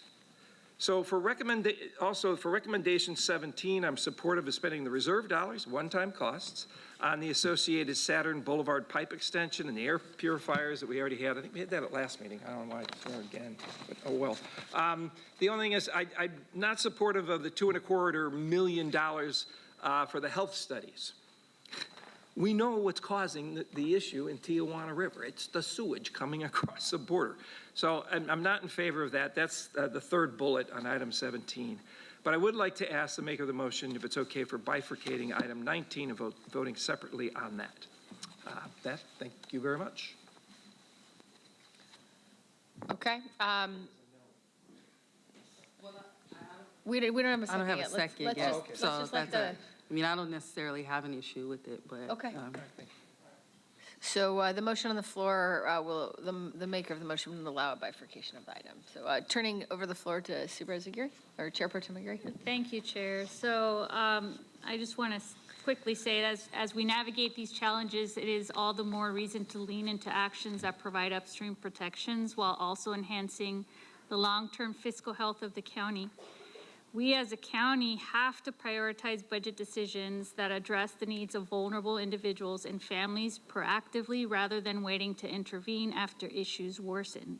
Doing so ensures more efficient use of limited public funds and aligns with the expectations communities have for government to help protect the dignity of people and help meet their basic needs. Since I ran, I have been very clear about the importance of leveraging unlocked reserves to protect South Bay residents from the harms of Trump's H.R. 1, the so-called Big Beautiful Bill, as well as protecting people from the harms of the ongoing Tijuana River pollution crisis. And for too long, District 1 residents have been left behind by their county government, with their economic opportunity and well-being neglected or outright ignored. Not anymore. I am incredibly pleased to see many projects included in the proposed budget adjustments today that deliver on the promises I made to the people of District 1 that they will no longer be left behind. Some of these proposals that can be funded by unlocked reserves include the over $9 million in rental subsidies and tenant legal support, helping keep roofs over the heads of vulnerable families and individuals and protecting them from the horrible social and health-related consequences of eviction and homelessness. $2.8 million in food assistance to protect working families, their children, and seniors from experiencing the harms of malnutrition. A $5 million grant to assist the Partnership for the Advancement of New Americans with the development of an immigrant and refugee support center along with affordable housing units, and $1.5 million in funding to support the needs of domestic violence victims. All of these investments support critical efforts that protect our neighbors from the harms and senseless funding cuts advanced by Trump's H.R. 1. In regard to the pollution crisis, we know the pipe extension at Saturn Boulevard, the hotspot as it's known, as well as the expansions to the air purifier program at APCD represent vital efforts to protect public health. Regarding the $4 million expansion for air purifier distribution, we have to remember that this program is a frontline response for residents being actively harmed by air pollution from the Tijuana River. We know that's not a permanent solution, but directing these resources to these affected zip codes will help the families that so desperately need protection. And last but not least, I'd like to take a moment to thank Mayor Gloria for his partnership and shared commitment to supporting survivors of domestic violence in our region. The City of San Diego's support in helping fund Casa Mariposa, a critical domestic violence shelter in District 1, demonstrates what is possible when jurisdictions work together with a common purpose. That concludes my remarks. Thank you, Chair. Supervisor Anderson, please. I have a few questions. With item number 17 in the health study, can anybody explain I understand the purpose of the health study, but what are we going to do with it? Once we get the determination from it, I was hoping you would. I'd be happy to. I think I'd be very Supervisor happy to. Aguirre has volunteered. We've continued to wait for a state of emergency declaration from our current president, which he has not yet declared. We know that that's what we need so that we can immediately exempt bidding and procurement processes and permitting processes so that we can actually address the main source of pollution, which is the river itself. Administrator Zeldin was here. He celebrated the advancements that have been made, but none of that goes to tackle the main source of pollution. Now, that's one thing. Secondly, the EPI study will tell us exactly what is making it into people's bodies. So anybody that says that this is useless information doesn't understand the basics of medicine. We need to know exactly what's happening in people's bodies. We need to know how urgent, we know it's urgent, but if you don't know if your body's breathing in carcinogenics on a daily basis and to what degree, it's like flying blind without any information. So the ultimate goal is to remove the main source of pollution to us, and for that we need the assistance from our state and federal administrations as fast as possible. Thank you very much for that. I'd like to point out three things. One, the tour of your district was very helpful to me. Two, that couldn't have been a slower softball pitch to help you get your voice heard. So don't be angry at me that I gave you a forum, because I took the tour. I'm not angry. I'm just very passionate about this because I know you are. When people say that it's senseless or useless information, no. They're not living in the district and breathing alongside me on a daily basis, these pathogens. I took the tour. I know that, but it didn't come out, and I wanted to give you that opportunity to share your thoughts. And I would like to say that the study is probably one of the most important things we could do, only because this is the second president who hasn't done anything about it. We had 4 years of nothing done prior. So perhaps with more science, more data, we'll have more success with it. I have a couple questions for staff. So we talked about HR 1, and we talked about how HR 1 is cutting off funding for these programs. Do we have any numbers of how much money has been cut and which programs are being affected today or before June? On a broad scale, I'll just say that I know that when we are monitoring the impacts of HR 1, that largely we see that it will be phased in. And to speak to more details, I'd like to call forward the county's Deputy Chief Financial Officer, Amy Thompson.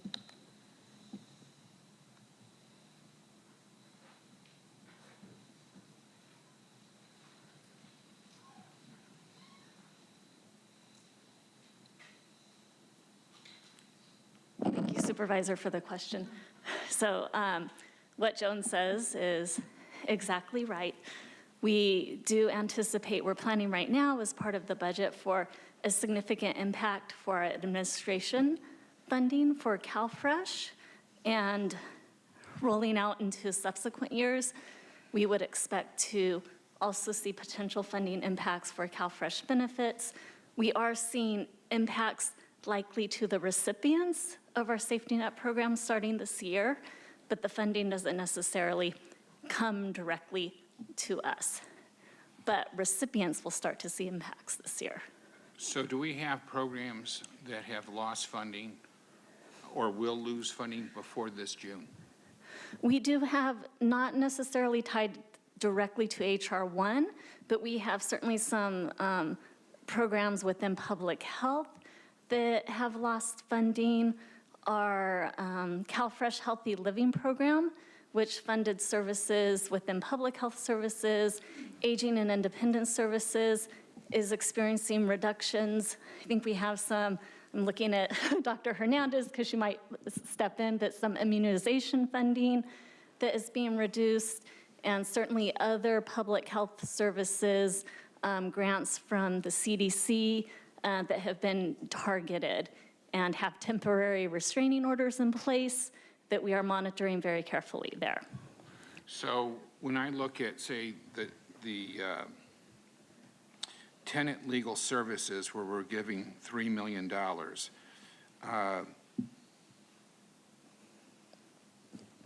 has that been hit by HR 1? So tenant legal services right now is a county funded, our portion is funded using general purpose revenue. That was a program that was funded with one-time funding under the American Rescue Plan Act. And so as those funds have been spent, we had reductions there to align with available county funds. Will that fund run to zero before our budget process? No, the reduction though is in place currently this year. It went from about $3 million annually to $1.5 million annually. That reduction did occur in fiscal year 25-26. The affordable housing development, we have $5 million going to that. How is that HR, I mean, is that affected by HR 1?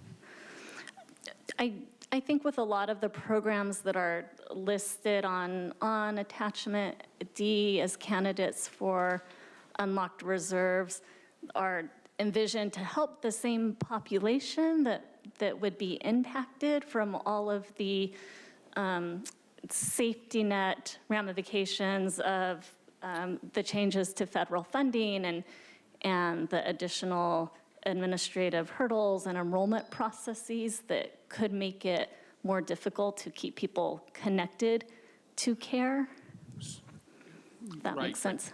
We have in June, we open up our budget process, correct? And we have $5 million. So with that $5 million, are we out of money? Or are we doing the budget before the budget process? Supervisor. Because that $5 million, will it be spent before June? If I may, I had asked Amy to come up just to speak to where we saw federal funding impacts in our county programs, and now I feel like the line of questions has moved. By the way, I have no idea who has the answer. Amy answered the last question. I'm not trying to put her on the spot. I'm not trying to.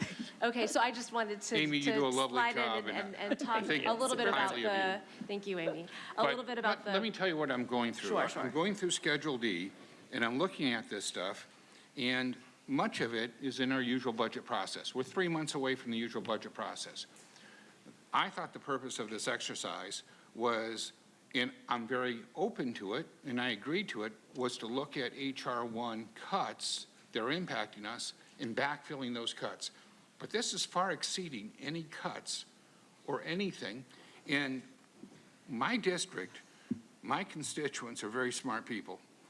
They're going to say, we're creating slush funds that are going to roll over to the next year's budget, and we're actually playing games with our budget by asking for money that's not necessary or needed in the moment, and avoiding the very open public process of doing a budget.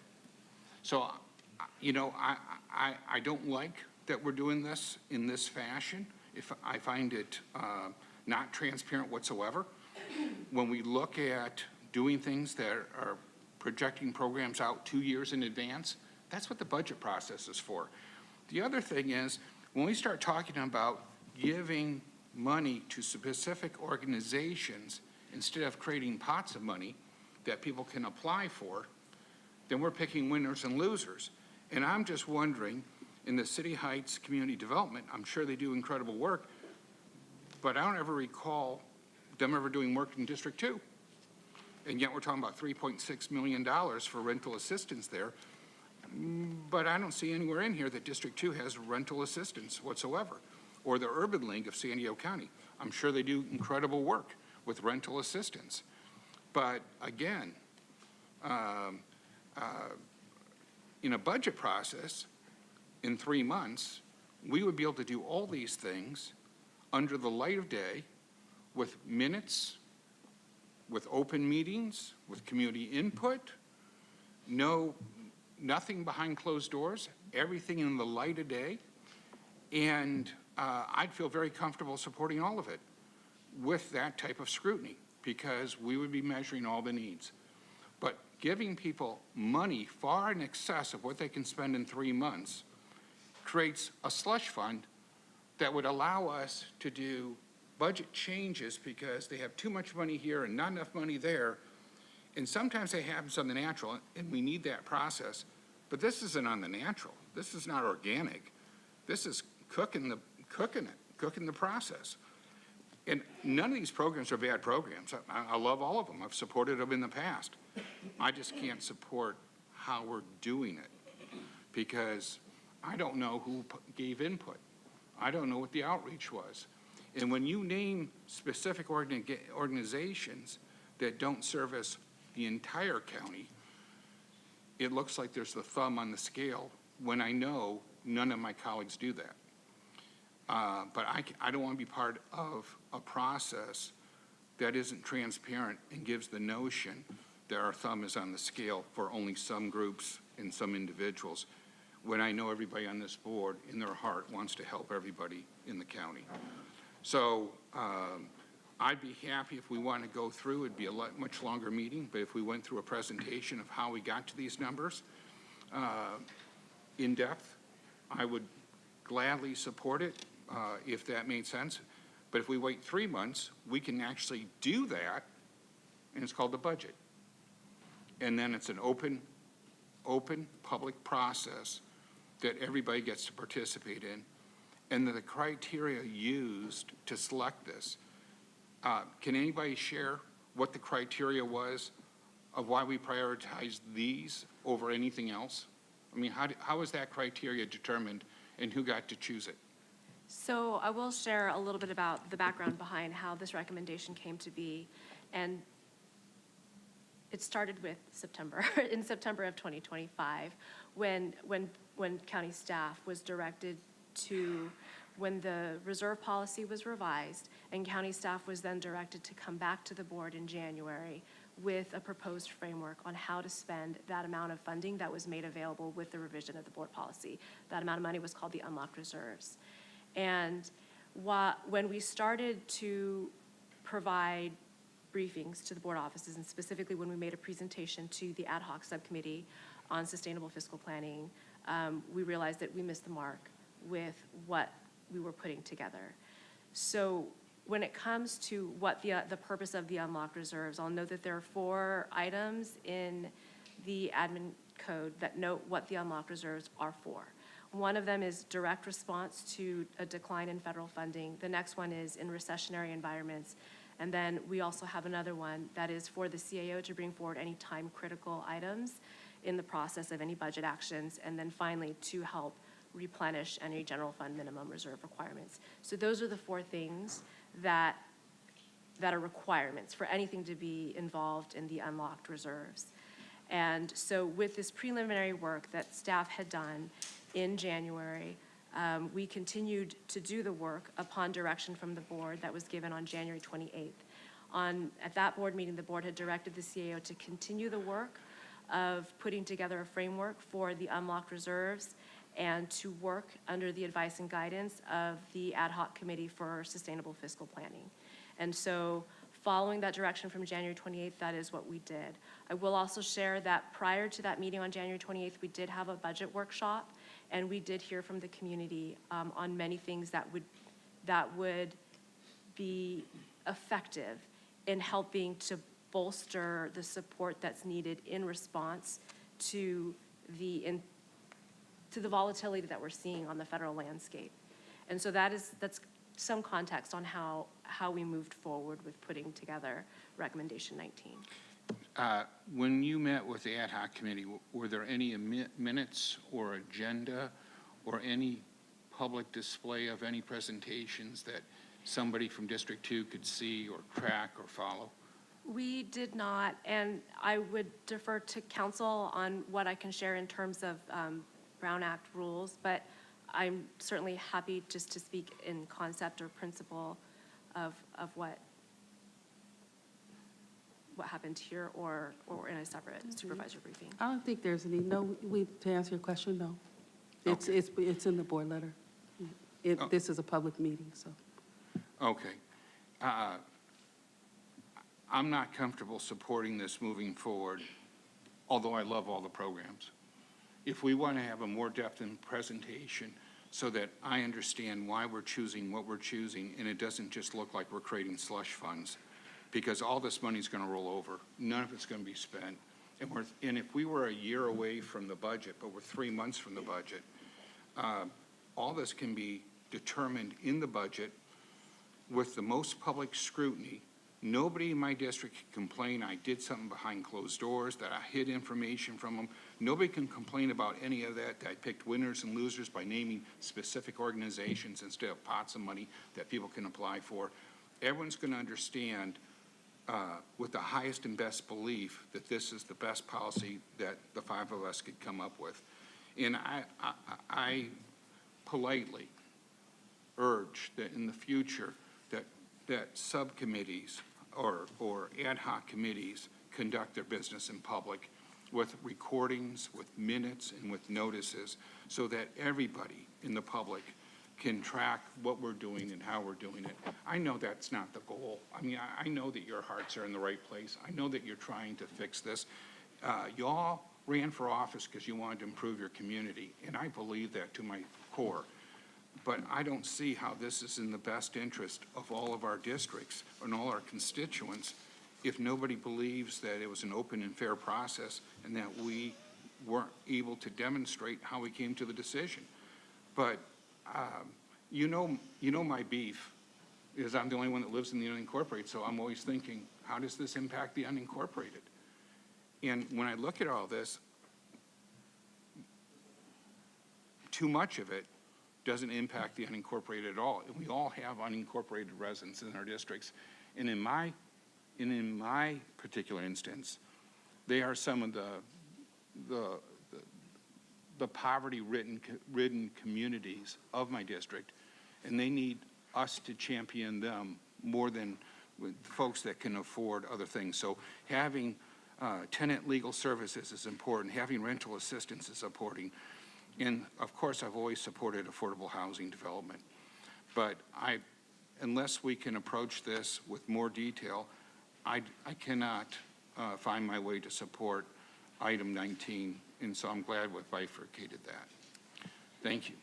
Chair, Okay, thank Chair, you. if I may just ask Joan to speak to the ordinance requirement for setting amounts based on the 25-26 thresholds versus 26-27, just as a point of clarification.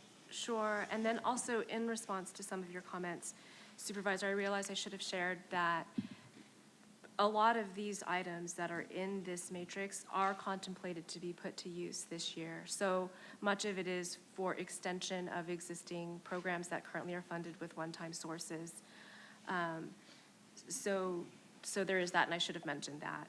To Ebony's point, based on the ordinance, at the time that it was adopted, it noted that whatever amount became available, which at the time was about $381 million, there's additional guardrails within the ordinance where 25% of that can be spent in any given fiscal year. So that total is about $95 million. So based on the ordinance, we're bound to $95 million of the unlocked reserve per year, no more. Certainly less is fine, but no more. I appreciate that additional comment, but that's why I asked, is this money going to be spent before our normal budget process? And if these dollar amounts matched the reduction that we've received, I would absolutely support it. But they far exceed that amount. And look, I'm guilty. We had $300,000 available, and I immediately jumped on it for the shallow rent, and I want to thank you all, except for the chair who supported it. I'm jokingly. I know you in your heart, you supported it. But see, I didn't know at the time that you were working on 2.7 million coming forward today. So, but we're not going to spend that 2.7 million, and we're bypassing that budget process. And I really want to see us go through the budget process. I don't think this should be a race to spend the reserves. And if we spend fewer of the reserves, I plan to support 17, which is spending some of the unlocked reserves, but I believe it warrants it. This looks like we're just taking from the reserves to create slush fund for the budget. And when I voted in 2009, I believe I voted on an $86 billion California budget, and I believe last year was in excess of $322 billion, almost 4 times the amount in 15 years, and yet nothing's fixed. Once we go down this road, that money just fritters through our fingers. Not because we don't have good intentions, it's just the nature of the beast. And I want to make doggone sure these fundamental things are funded, and that nobody in South Bay is choking on poison, and that we have the reserves that the next fire, that we don't look like LA, where people haven't rebuilt in a year. Madam Chair, thank you, and thank you to my colleagues for being so thoughtful, allowing me to speak for so long. Thank you, and I am appreciative that it feels like you share my enthusiasm for transparency around budgets. So I look forward to working with you further on that as we move forward. So thank you so much. Just a couple things I want to uplift in this that I thought was really helpful. I noticed recommendations 2 and 3, which is about $9 million in county fire investments, new fire trucks, ambulance, water tenders, and a fire training tower. So that I thought was great. The recommendation 18, and that's about $9 million for tackling the Tijuana River Valley sewage crisis, and this includes supporting the infrastructure at Saturn Boulevard and the long-term health studies that have been defended with such great passion, and the additional air purifiers to mitigate some of the immediate impacts in our community. So I appreciate that, and the leadership of the Chair Pro Tem in championing those initiatives.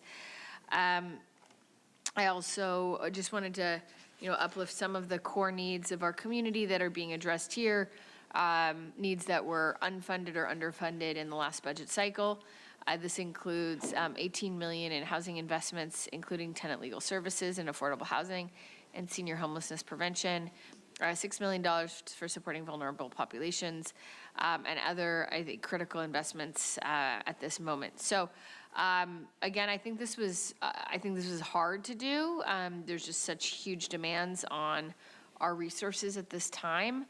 I think it's thoughtful. I think it targets the right kind of core issues where I really see people in our community hurting, where we really need to be making investments.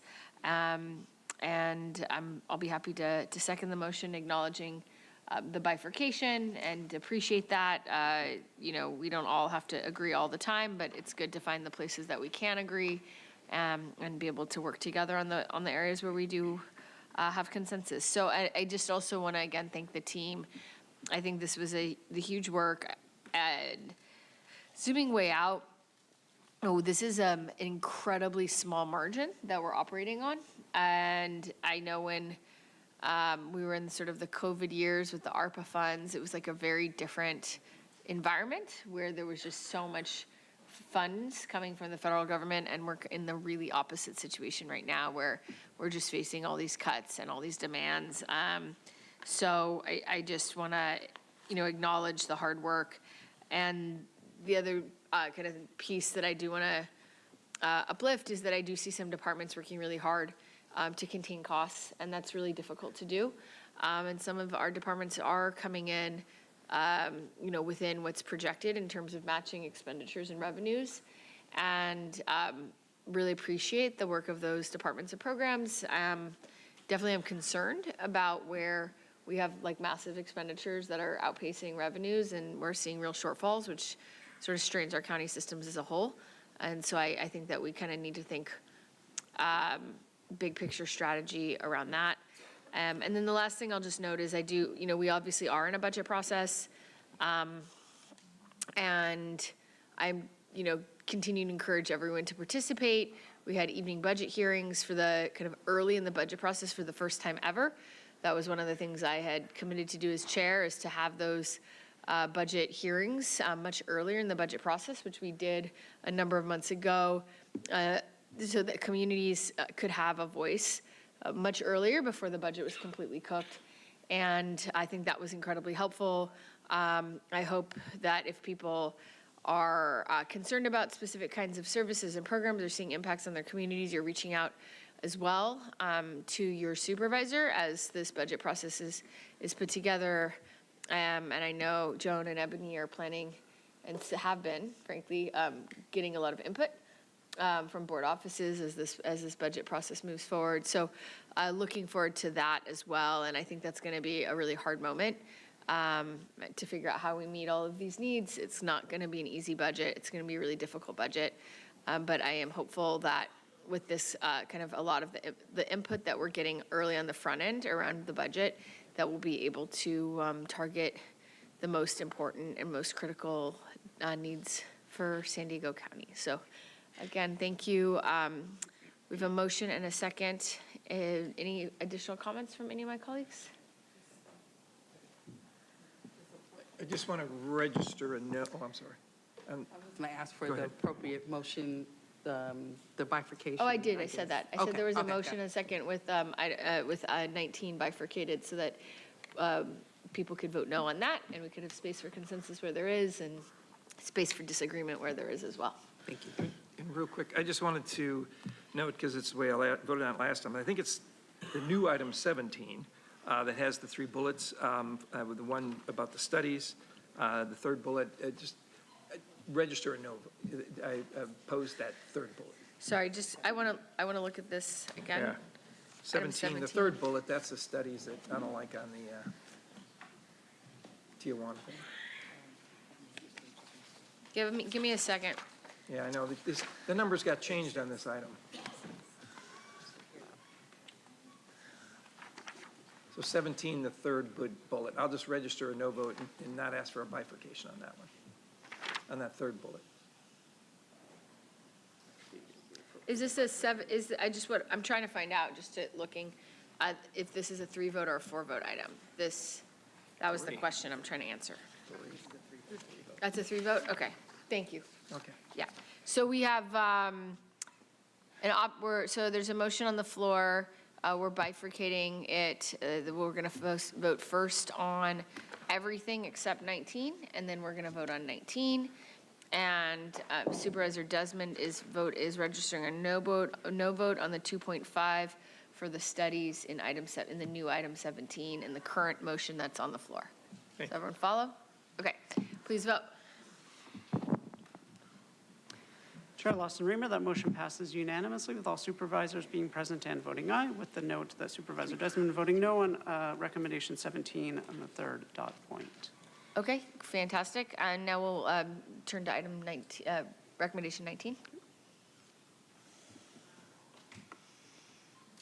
And Chair Lawson-Remer, recommendation 19 passes with Supervisors Anderson and Supervisor Desmond voting no, all other supervisors being present and voting aye. Okay, thank you all so much. I really appreciate that. Thank you. Thank you for those who came.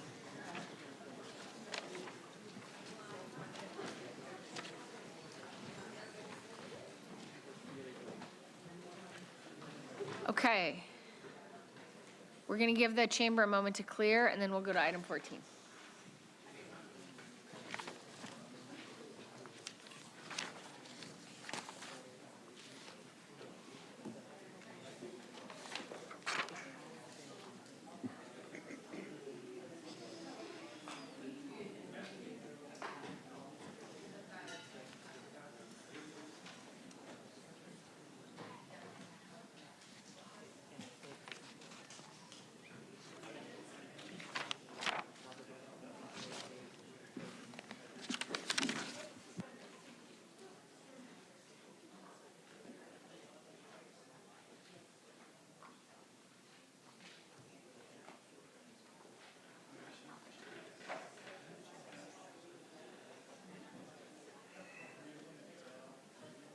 Okay, thank you all, and thank you for your endurance, staying up here. We sit up here all day. So I'll turn it to the team for the CENA assessment. Thanks. Thank you, Chair Lawson, Raymer, and members of the board. Modern and well-maintained infrastructure is key to delivering our services to the public and providing safe and efficient workplaces for county employees. The county's CENA, a capital investment plan, is reviewed and revised annually to ensure alignment with your board's initiatives, community priorities, and the county's program needs.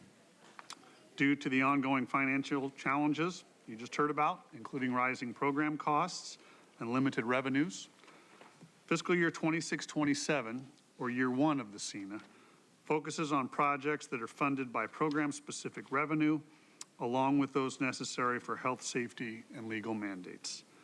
Projects that preserve or replace critical infrastructure are also included for your consideration.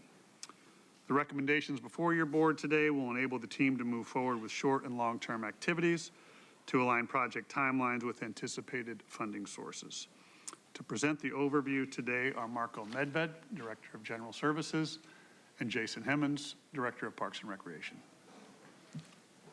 Thank you, Brian. This year, DGS continued to expand the capital planning, transparency, and accessibility through a collaborative, one-county approach, joining several county partner outreach events throughout the region. Over fall and winter, staff engaged with about 2,500 attendees, giving the public opportunities to engage directly with county subject matter experts, learn about the capital plan, and how to be part of the process. In addition to in-person engagement events, we're enhancing our website to provide more opportunities to engage digitally.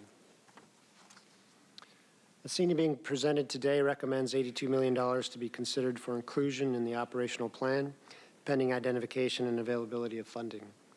County's anticipated capital funding need across the 5-year planning horizon is approximately $1 billion. The county's current portfolio contains 79 previously funded projects, which are in pre-construction, construction, or completion, with appropriations of nearly $800 million. Now we'll provide a project overview. This coming year, difficult decisions need to be made. The year one CENA recommendation has been reduced to 9 projects totaling $82 million, of which $65 million of general fund is needed. These projects include critical needs, maintenance of existing county assets, sustainability enhancements, and behavioral health and public safety improvements across the region. As a multi-year planning document, looking at other parts of the CENA, ongoing close review and alignment with the criticality of the county's asset needs will be necessary.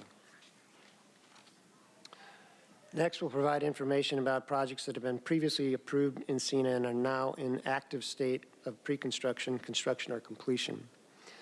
Our project management division is developing 15 projects for future construction, including the planning of our new behavioral health campus, libraries, fire stations, and the modernization of the Vista Detention Center. This detention modernization project includes 2 phases, estimated at $950 million. Phase 1 includes facility updates to meet current capacity, with comprehensive support functions like reentry and mental health program spaces. Phase 2 includes expansion of the facility to support future capacity needs and the addition of medical and reentry services. Funding for each phase will be identified and requested in future years, including years outside the 5-year planning window of the current CENA. This priority project requires significant funding and is the largest anticipated project on the CENA for the foreseeable future. With this in mind, Public Safety Group is leading a cross-functional team, including my team, finance staff, and the sheriff, to review all funding options and structures. As noted earlier today in the second quarter economic update, this modernization project, as well as the full portfolio of CENA projects, cannot be funded without bringing new funding options to the table, which may include partnerships with external organizations or private entities and the use of general obligation bonds. There are 4 projects currently under construction valued at $230 million. Projects include the Casa de Oro Library that will complete this summer in July, the County Animal Shelter in Santee, which is wrapping up in October. This week on Thursday, we will get started on the new acute psychiatric hospital within the Edgemoor Skilled Nursing Facility. In the last year, we completed 4 large capital projects valued at $270 million. In May of 25, we cut the ribbon on the public health lab at the County Operations Center. The new lab features state-of-the-art testing and region-wide interface. In November, we completed the replacement of numerous building systems past their useful life at the Hall of Justice.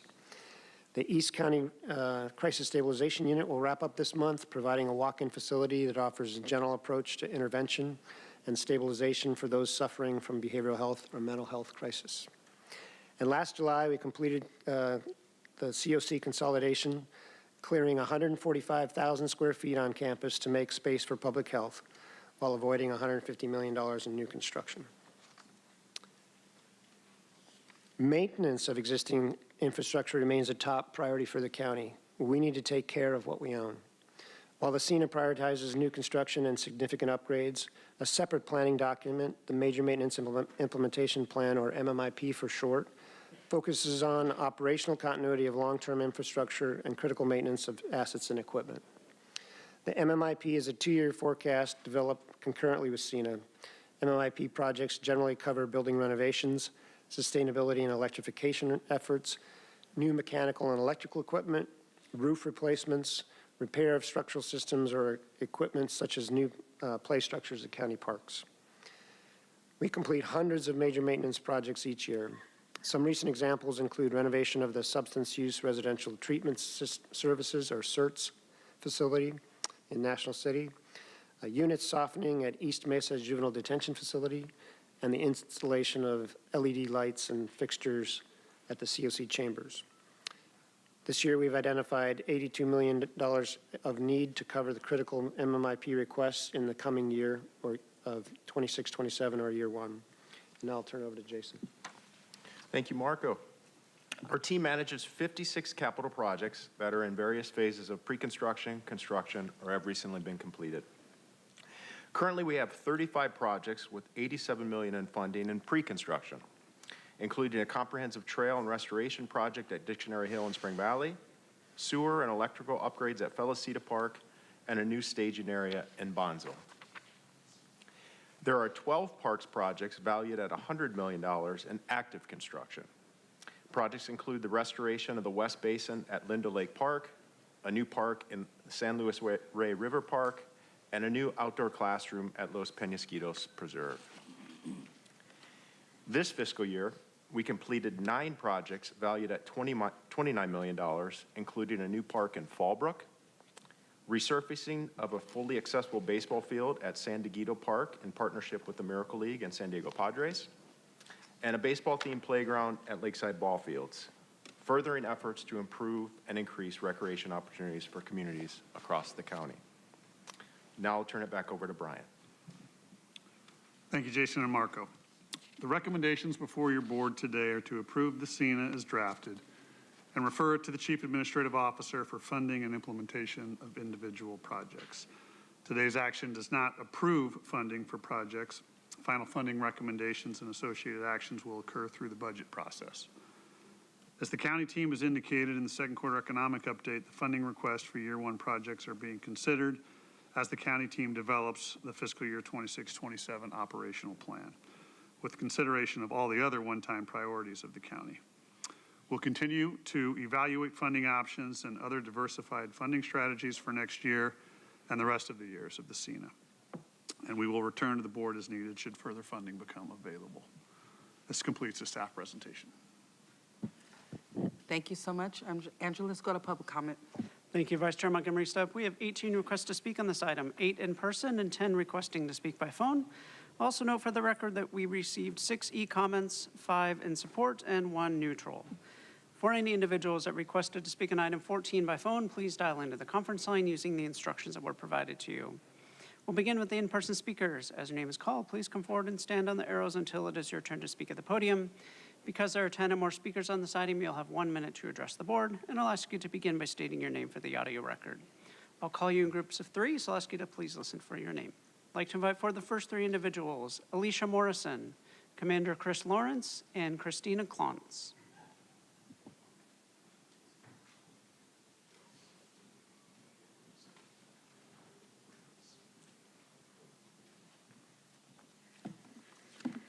Alicia Morrison for the record. I do support this item, but I do have a question and some comments. So one county does not necessarily mean one size fits all. Each community is unique in its own way with different needs, and within those communities, some needs rank higher in priority. For example, the Tijuana River at the Saturn Boulevard hotspot. After experiencing it myself, I understand the urgency for a sustainable infrastructure solution, but there is also a need for a solution at the source of the pollution.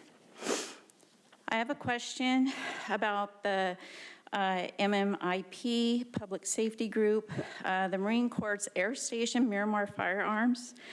Isn't this a federal jurisdiction? So I'm not understanding why this would be something that would be the county would deal with, or is there an MOU between the county and the feds on that? And there needs to be greater transparency and community engagement. Thank you.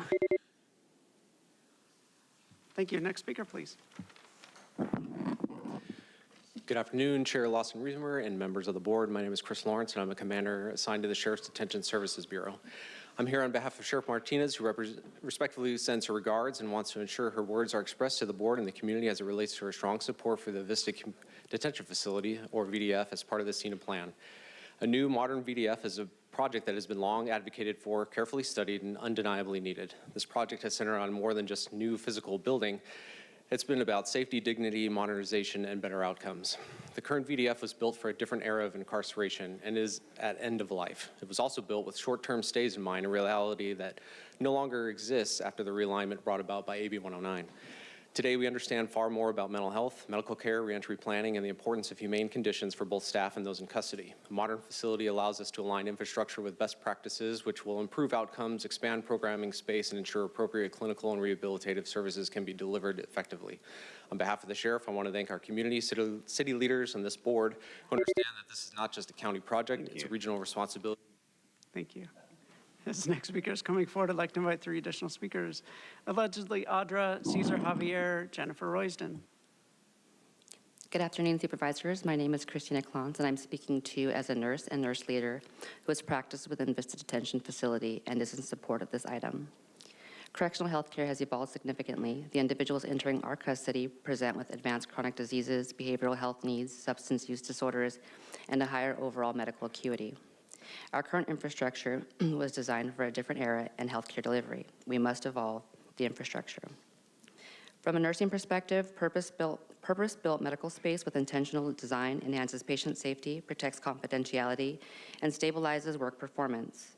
Intentionally designed medical space could reduce emergency room sendouts by strengthening our ability to quickly and safely assess, stabilize, and monitor patients.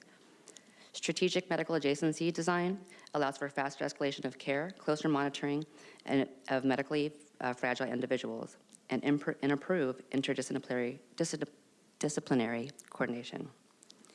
I am in support of modernization of VDF. Thank you. Thank you. Next speaker, please.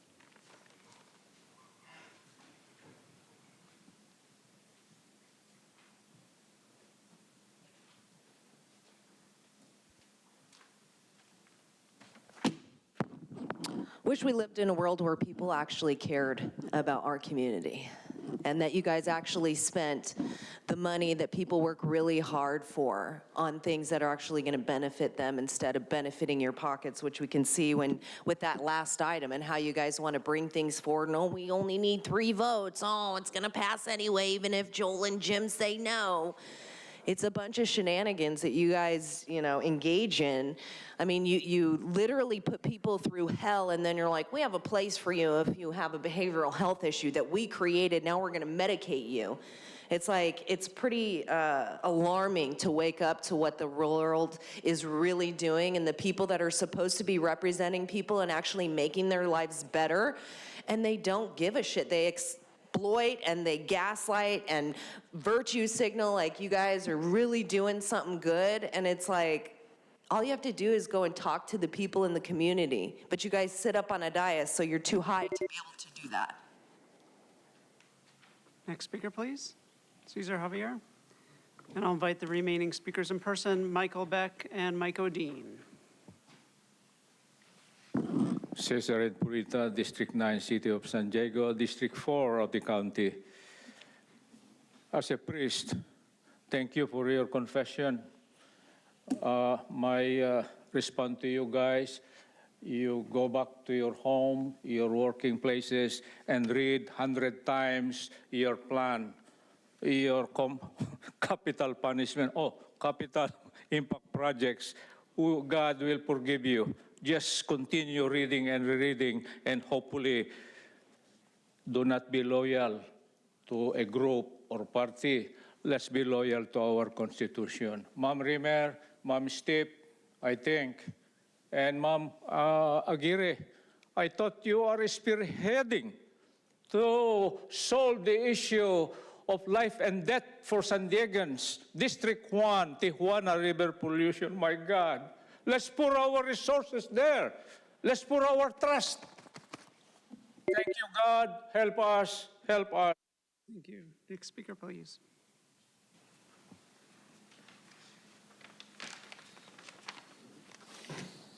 Hello, my name is Mike O'Dean. I'm the president of the Deputy Sheriff's Association. I'm here in support of item 14. Clearly, in reiterating what everybody already said, the Vista Detention Facility has far exceeded its lifespan, and it's overdue for replacement and improvement. On behalf of the sheriff deputies and nurses, mental health professionals, and technicians, people that work in the building every single day for decades are being exposed to mold, poor ventilation, outdated safety technology, and the building needs to be repaired. I understand people don't want to fund jails, but it's an essential item that we need to do that and fix it. So on behalf of the DSA and all 2,400 deputies, we strongly support the Vista Detention's modernization project and improving the conditions for all of our county employees and our incarcerated population. Thank you. Thank you. Final call from Michael Beck. We'll now hear from the individuals that requested to speak by phone. We will start with our first caller.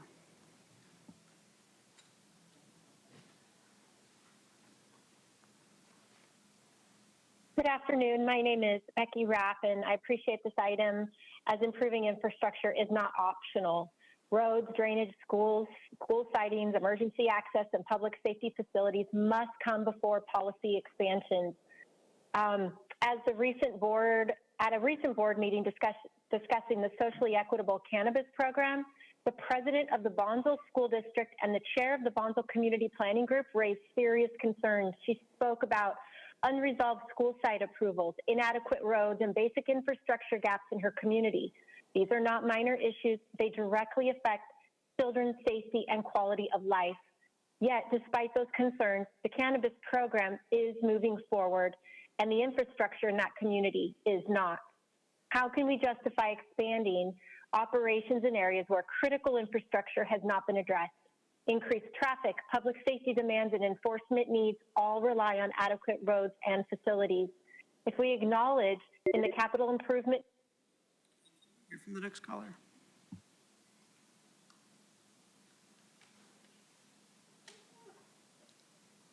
It's true. If the scene as a planning tool potentially spend tax dollars on needs, how does that work when the county's overspent for 6 years on wants? Rating the reserves for union bonuses, removing any chance of having money for future projects.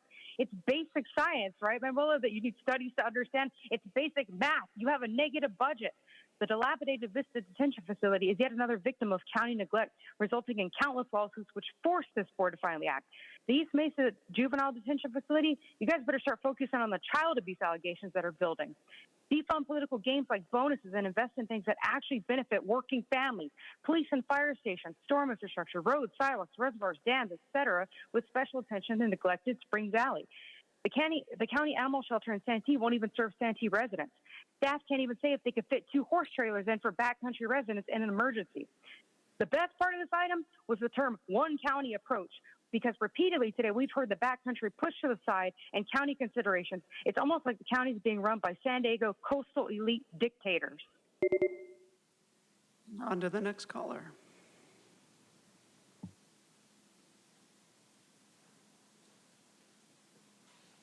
Good afternoon. I'm LaVon Norwood. Although I've been a member of the Valley Center Community Planning Group for 16, today I'm speaking as a resident of Valley Center. I'm very much in favor of the county planning and development of an intergenerational center in Valley Center. but the community has spoken many times very loudly on location. Butterfield Ranch is a beautiful location of a national park. When local advocates for this park, we did so when locals advocated for this park, we did so with the intention of it staying natural. The community has said we want to keep it that way for a long and rich equestrian heritage. The community has also voiced their opinion on Starving to be an equestrian center to honor that heritage. That being said, Valley Center is grateful for the opportunity. I am requesting that the county look at other locations in the community for an IGC. Thank you very much and have a good day. Thank you. We'll now hear from the next caller.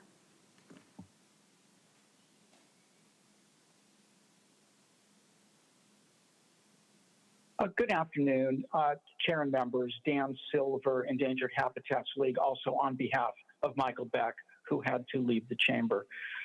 We are grateful for the projections that show renewed funding for the MSCP. However, we'd like to note that those monies were frequently as high as $10 million in the past and need to raise the question of whether $7 million is realistic, given land prices and given the pending North County plan. So for this reason, we would urge you, if feasible, if possible, to increase these projections to $10 million annually. Thank you very much, but appreciate what you've done. Have a good day. Thank you. Hear from the next caller.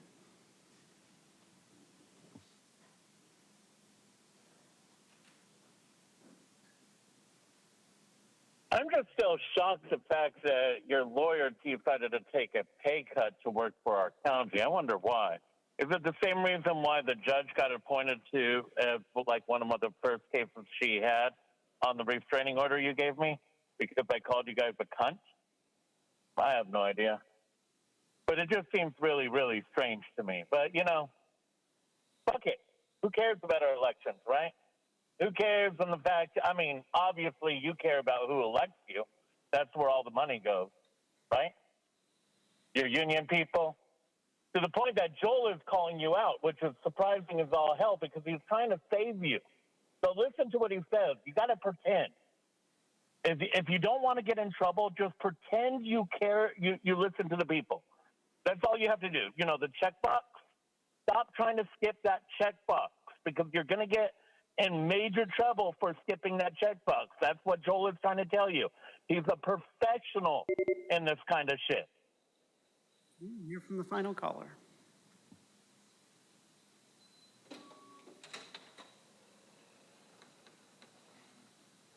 My name is Andrea Gibson. I serve on the Ramona Community Planning Group as well as the Parks and Recreation Chair. And I'm calling in today because of the fact that the CENA from fiscal year 25 to 30 allocated $3.5 million fiscal year 27-28 to the Ramona Intergenerational Community Campus and Rec Area. For decades, the community has been asking the county to assist with building a skate park, and it was heartening to see that now that $3.5 million has been pushed to fiscal year 28-29. That money is only at this point in time slotted for design, environmental analysis, and preliminary construction activities. I would ask that this project not be continued to be pushed down the road. Thank you. Thank you. And Chair Lawson-Remer, that concludes public comment on this item. Okay, Supervisor Montgomery-Steppe. Thank you so much for the presentation and your work on CENA. And to the members of the public, thank you for calling in and coming in to speak to us. To the deputies, thank you. That was awesome and impressive. The under 1 minute comments there. Thanks, Brian Albright. Appreciate you hearing me during our briefing and working with probation staff to rethink our LRP structure, less restrictive placement, and to move whatever we're doing from the youth detention facility.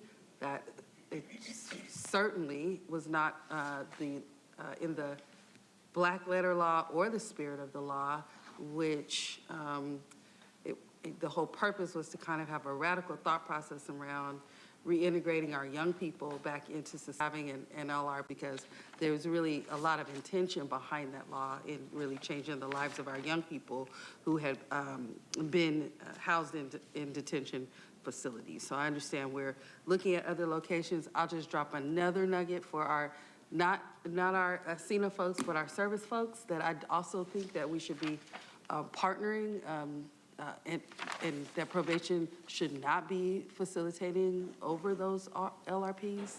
That also was not the intent. And so, but that's a later conversation.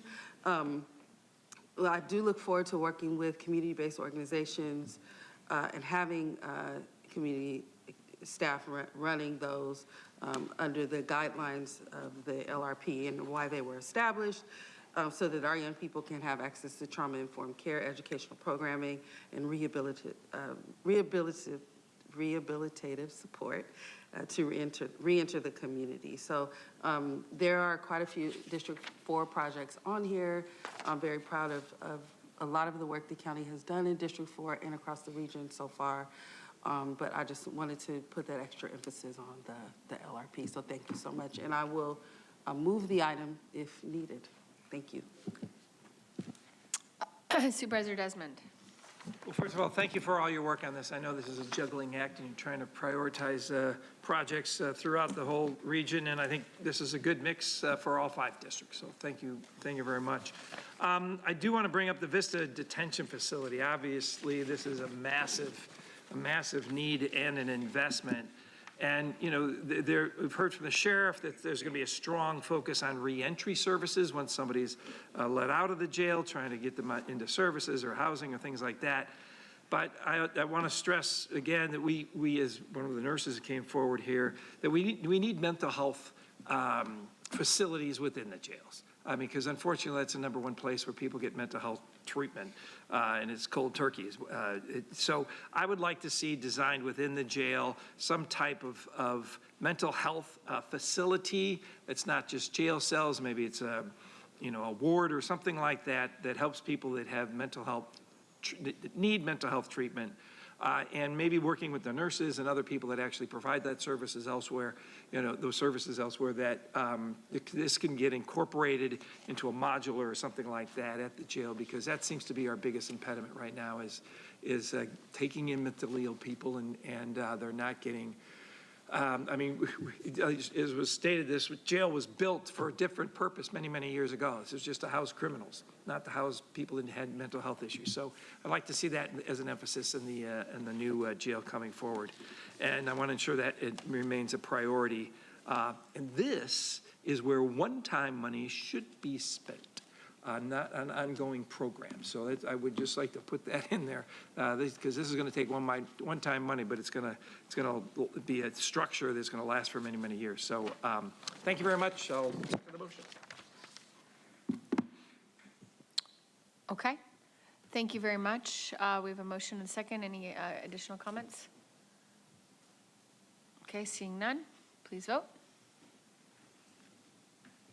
Chair Lawson Remer, that motion passes unanimously with all supervisors being present and voting aye. Okay, thank you again to the team.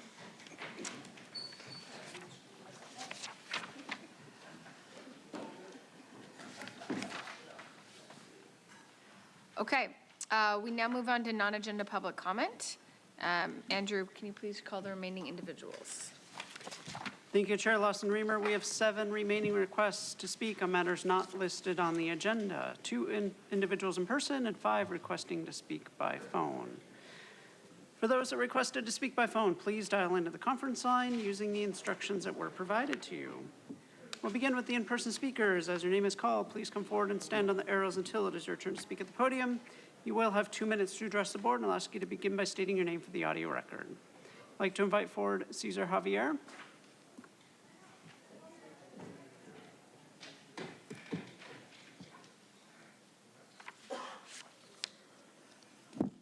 Cesar and Purita, District 9, City of San Diego, District 4, County of San Diego, the junior and the senior political jurisdiction. We have still time.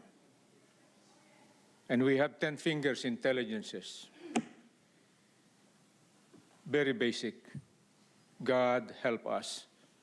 Divine intervention is what we need. Let's work together, physically, mentally, morally, spiritually, psychologically. This is all about action now. Let's not wait for tomorrow. Let's think now and do something navigating the right azimuth. We heard you. Don't you have soul? Don't you have heart? Come on, mothers, fathers. We say this because we are all in our twilight years and we went through this and we are hurt because of that ceramics business which is not supposed to be next door. Can you not read that, Madam Aguirre? As victim of this pollution, Tijuana River Valley pollution, air, water, land, coastal? Can we not reverse our wrath and say, oh, all right, let's go the moral justification, moral direction. Can we not do that? We are elders. We are teachers, you and us, and learners. Have we not learned? We are planning for more years to come. What is a home when no one is there? Let's focus on the priority. Save the lives. Cure them. Care for them. God in...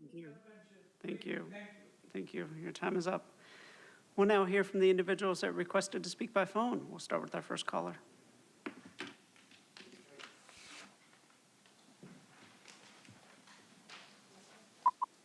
Hey, it's Truth. I hear there's a new taxpayer-funded cult being created called the PALOMA Fellowship.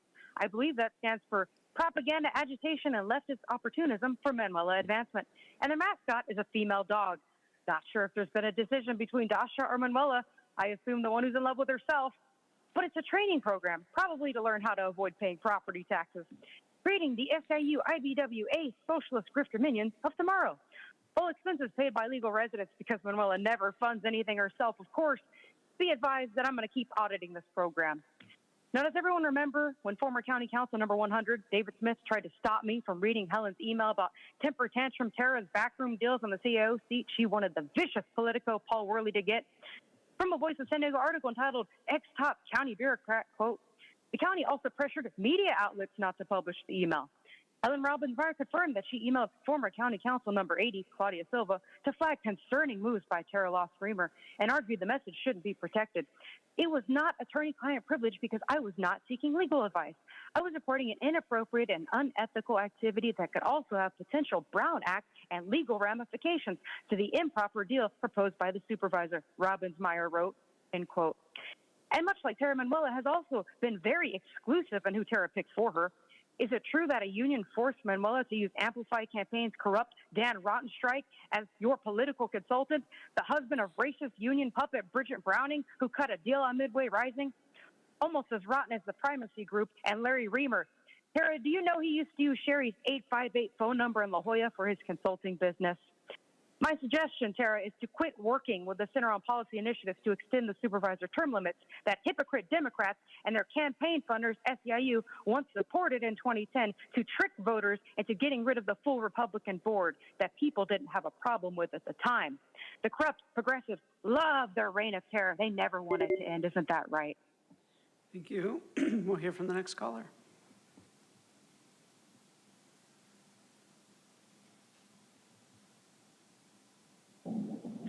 I do love all the shady shit you guys do, but, you know, I also recognize majority of it is legal. You guys use one point of separation to allow you to get away with it, and you don't audit. So you don't really have to check anything. Matter of fact, you get all the bonuses. You get, apparently you love them kissing your ass because you have that position of power. But the second you guys go ahead and say anything negative, or, you know, let's just go with Nora Vargas choosing Ebony over Cindy Chavez, then the mud gets thrown, right? I'm really curious on what they have on you guys, or are you just that weak? I'm just really, really curious, because how hard would it be to find out and look at a heat map on the registration cards that equaled out a ballot and who they came from? How hard would it be just to take a look at that? How hard would it be to find out that 109 of them probably came from one registration drive? You know what I'm talking about, Nick Shirley's report. Why don't we go in and take a look at how these people are voting? You know, we could track it down to a person filling out the registration card. Hundreds of them, thousands of them. But you know, that's why you listen to them and not the people, right? Our vote is only worth one because we're unwilling to cheat.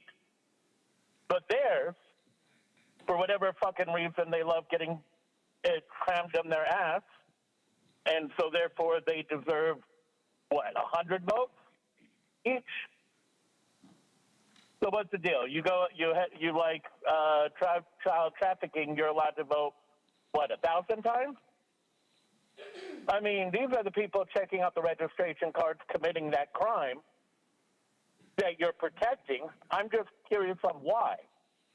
Why are you so persistent in not looking at that? Seriously. Thank you. And Chair Lawson-Remer, that concludes the request for non-agenda public communication. Okay, thank you all very much. Okay, thank you. The building maintenance is aware. Thank you. We now turn to public comment for closed session matters. Do we have anyone requesting to speak? Thank you, Chair Lawson-Remer. Item 18 on today's general legislative session and item 1 on the sanitation district agenda are closed session matters. The closed session agenda includes 6 matters. We'll note that item A on the regular closed session agenda is being withdrawn. Any individuals that requested to speak on the closed session matters must provide comments related to the matters listed on the closed session items. Otherwise, your comments will be considered off topic. We have 8 requests to speak, 3 in person and 5 requesting to speak by phone. Any individuals that requested to speak on the closed session matters by phone, please dial into the conference line using the instructions that were provided to you. We'll begin with our in-person speakers. I'd like to invite forward allegedly Audra, Cesar Javier, and Jennifer Roysden if she's here. She's not. There's a serious gas leak in here right now. Like, I feel extremely lightheaded. And it was coming up from that vent over there. And you're just saying that we're aware, but it's like, this is very, like, pungent that we're even just still sitting in here. But whatever, we toxify people anyway. And that's part of the reason, shit, I was,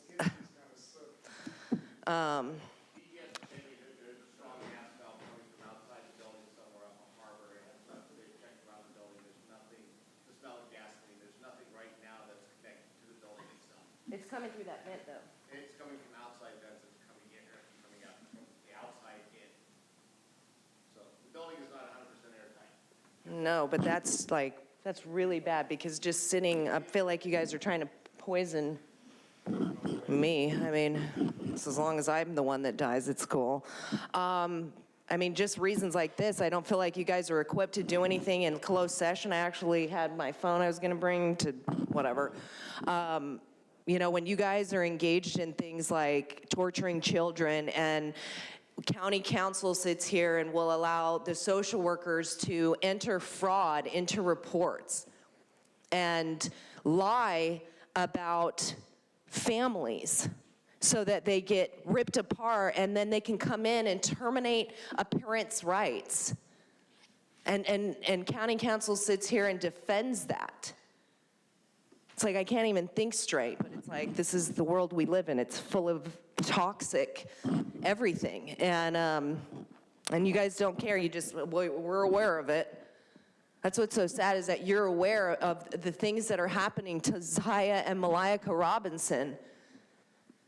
And it falls upon deaf ears. It's just like Arabella McCormick and Delilah. Like, why did they have to die? Because nobody wants to do their job, because it's more about getting money and filling your pocket than actually making sure that children don't suffer.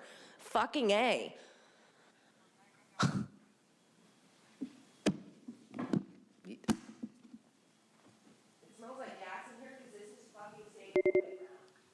Thank you. We'll now hear from the individuals that requested to speak by phone. We'll start with our first caller.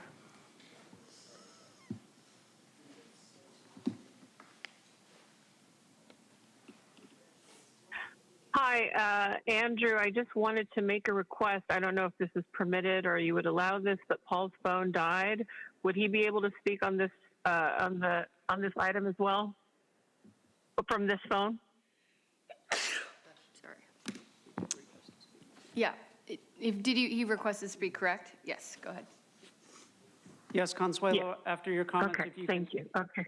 hand the phone to Paul after your comments. Thank you. Okay. So, go ahead.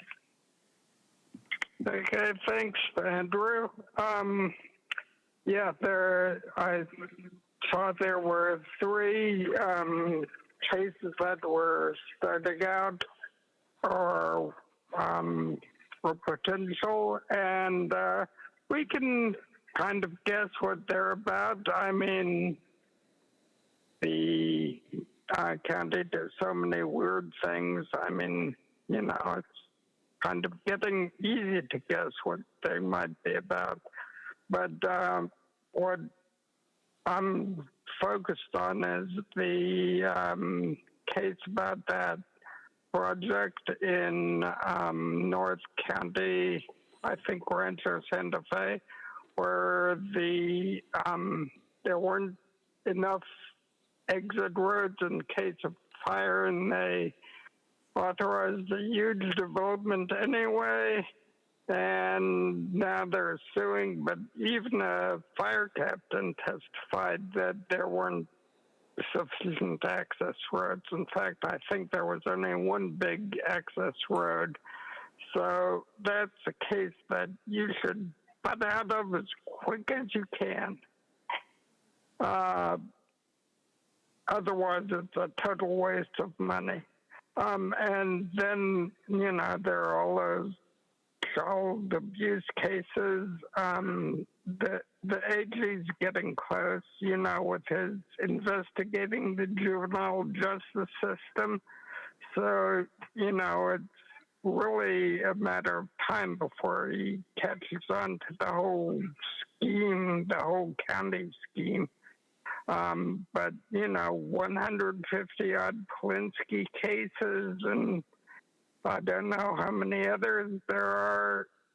You know, it's something that you need to solve right now. You need to stop this. Paul, thank you. Thank you. Your time is up. If you can hand the phone back to Consuelo for her 2 minutes. Thank you. Thank you.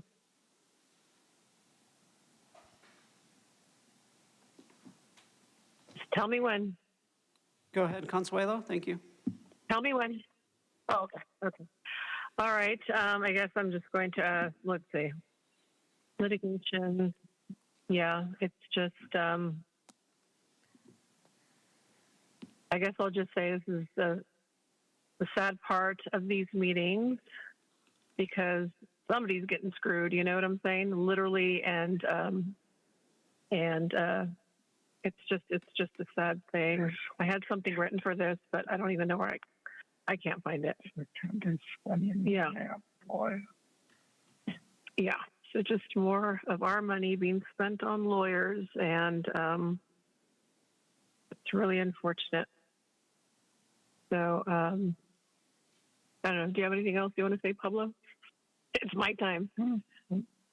Can Pablo identify as Consuelo? Just kidding. Okay, that's all. Have a great rest of the day. Audra, bye. Thank you.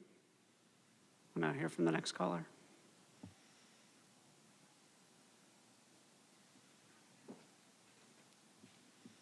Hey, it's Truth Cases A&F or initiated litigation. Tara, we know that's you lawsuit lover. But what happened to Case A? Did the evidence fall through? Case B is Vera Scott versus La Mesa Spring Valley School District. The same day, their conflict of interest codes were updated just this morning. How weird is that? I believe this case is about the Spring Valley Ukrainian Church blaming the school district for the flooding coming from a culvert above them during 2024 and 2026. Case C is Samana Forest Retreat versus the county, a Buddhist organization in Valley Center with 10 yurts. They applied for a permit, but allegedly didn't hear from the county for 2 years.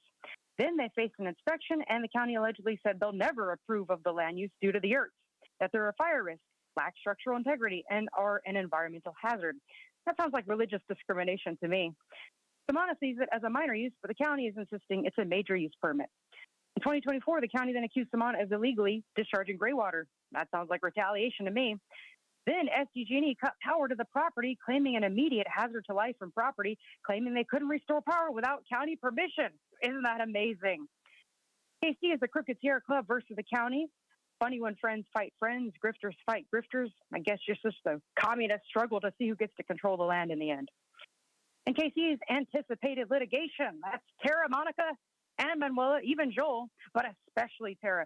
You actually got really good advice today about the right type of box checking. I concur, but I support you continuing the backroom deals if it means you'll go to prison. Whatever gets you there faster. We're all waiting with anticipation on who will drop off this board next. Three's the charm, you know. And also, wow, is sewage coming through the board torture chambers? Manuela, did you bring that in with you?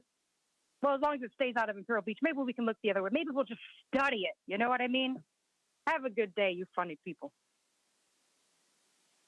Thank you. Hear from the final caller.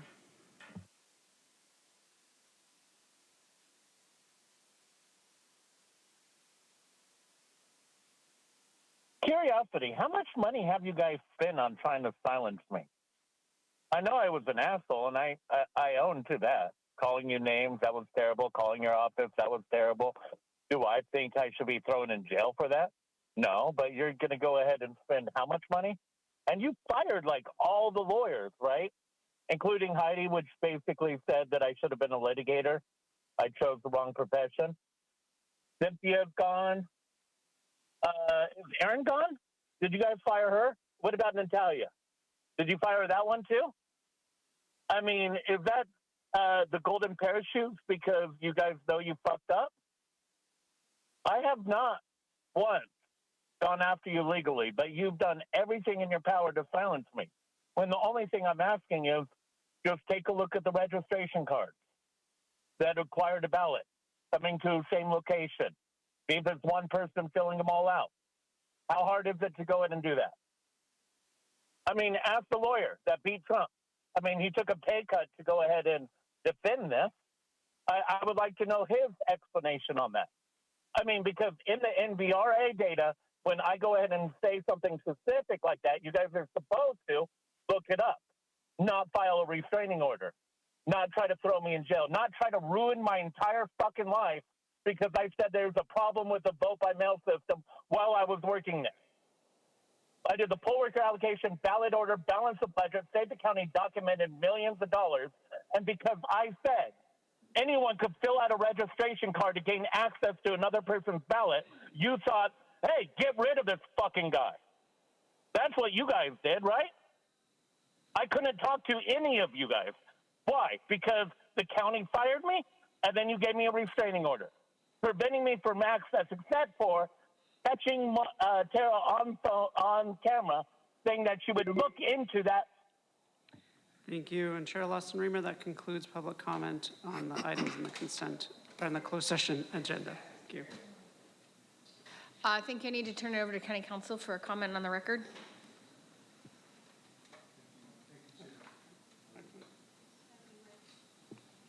Thank you, Chair.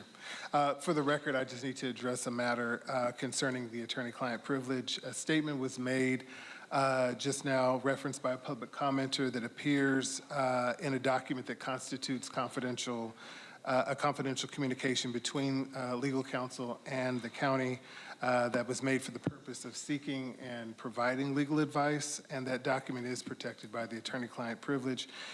To the extent the commenter was referencing or quoting from a privileged communication, I'm formally asserting the attorney-client privilege on behalf of the county, and nothing in this statement or assertion is intended to limit public comment generally, but we are obligated to preserve the privileged communications and not engage in any discussion of privileged and protected legal advice in an open meeting.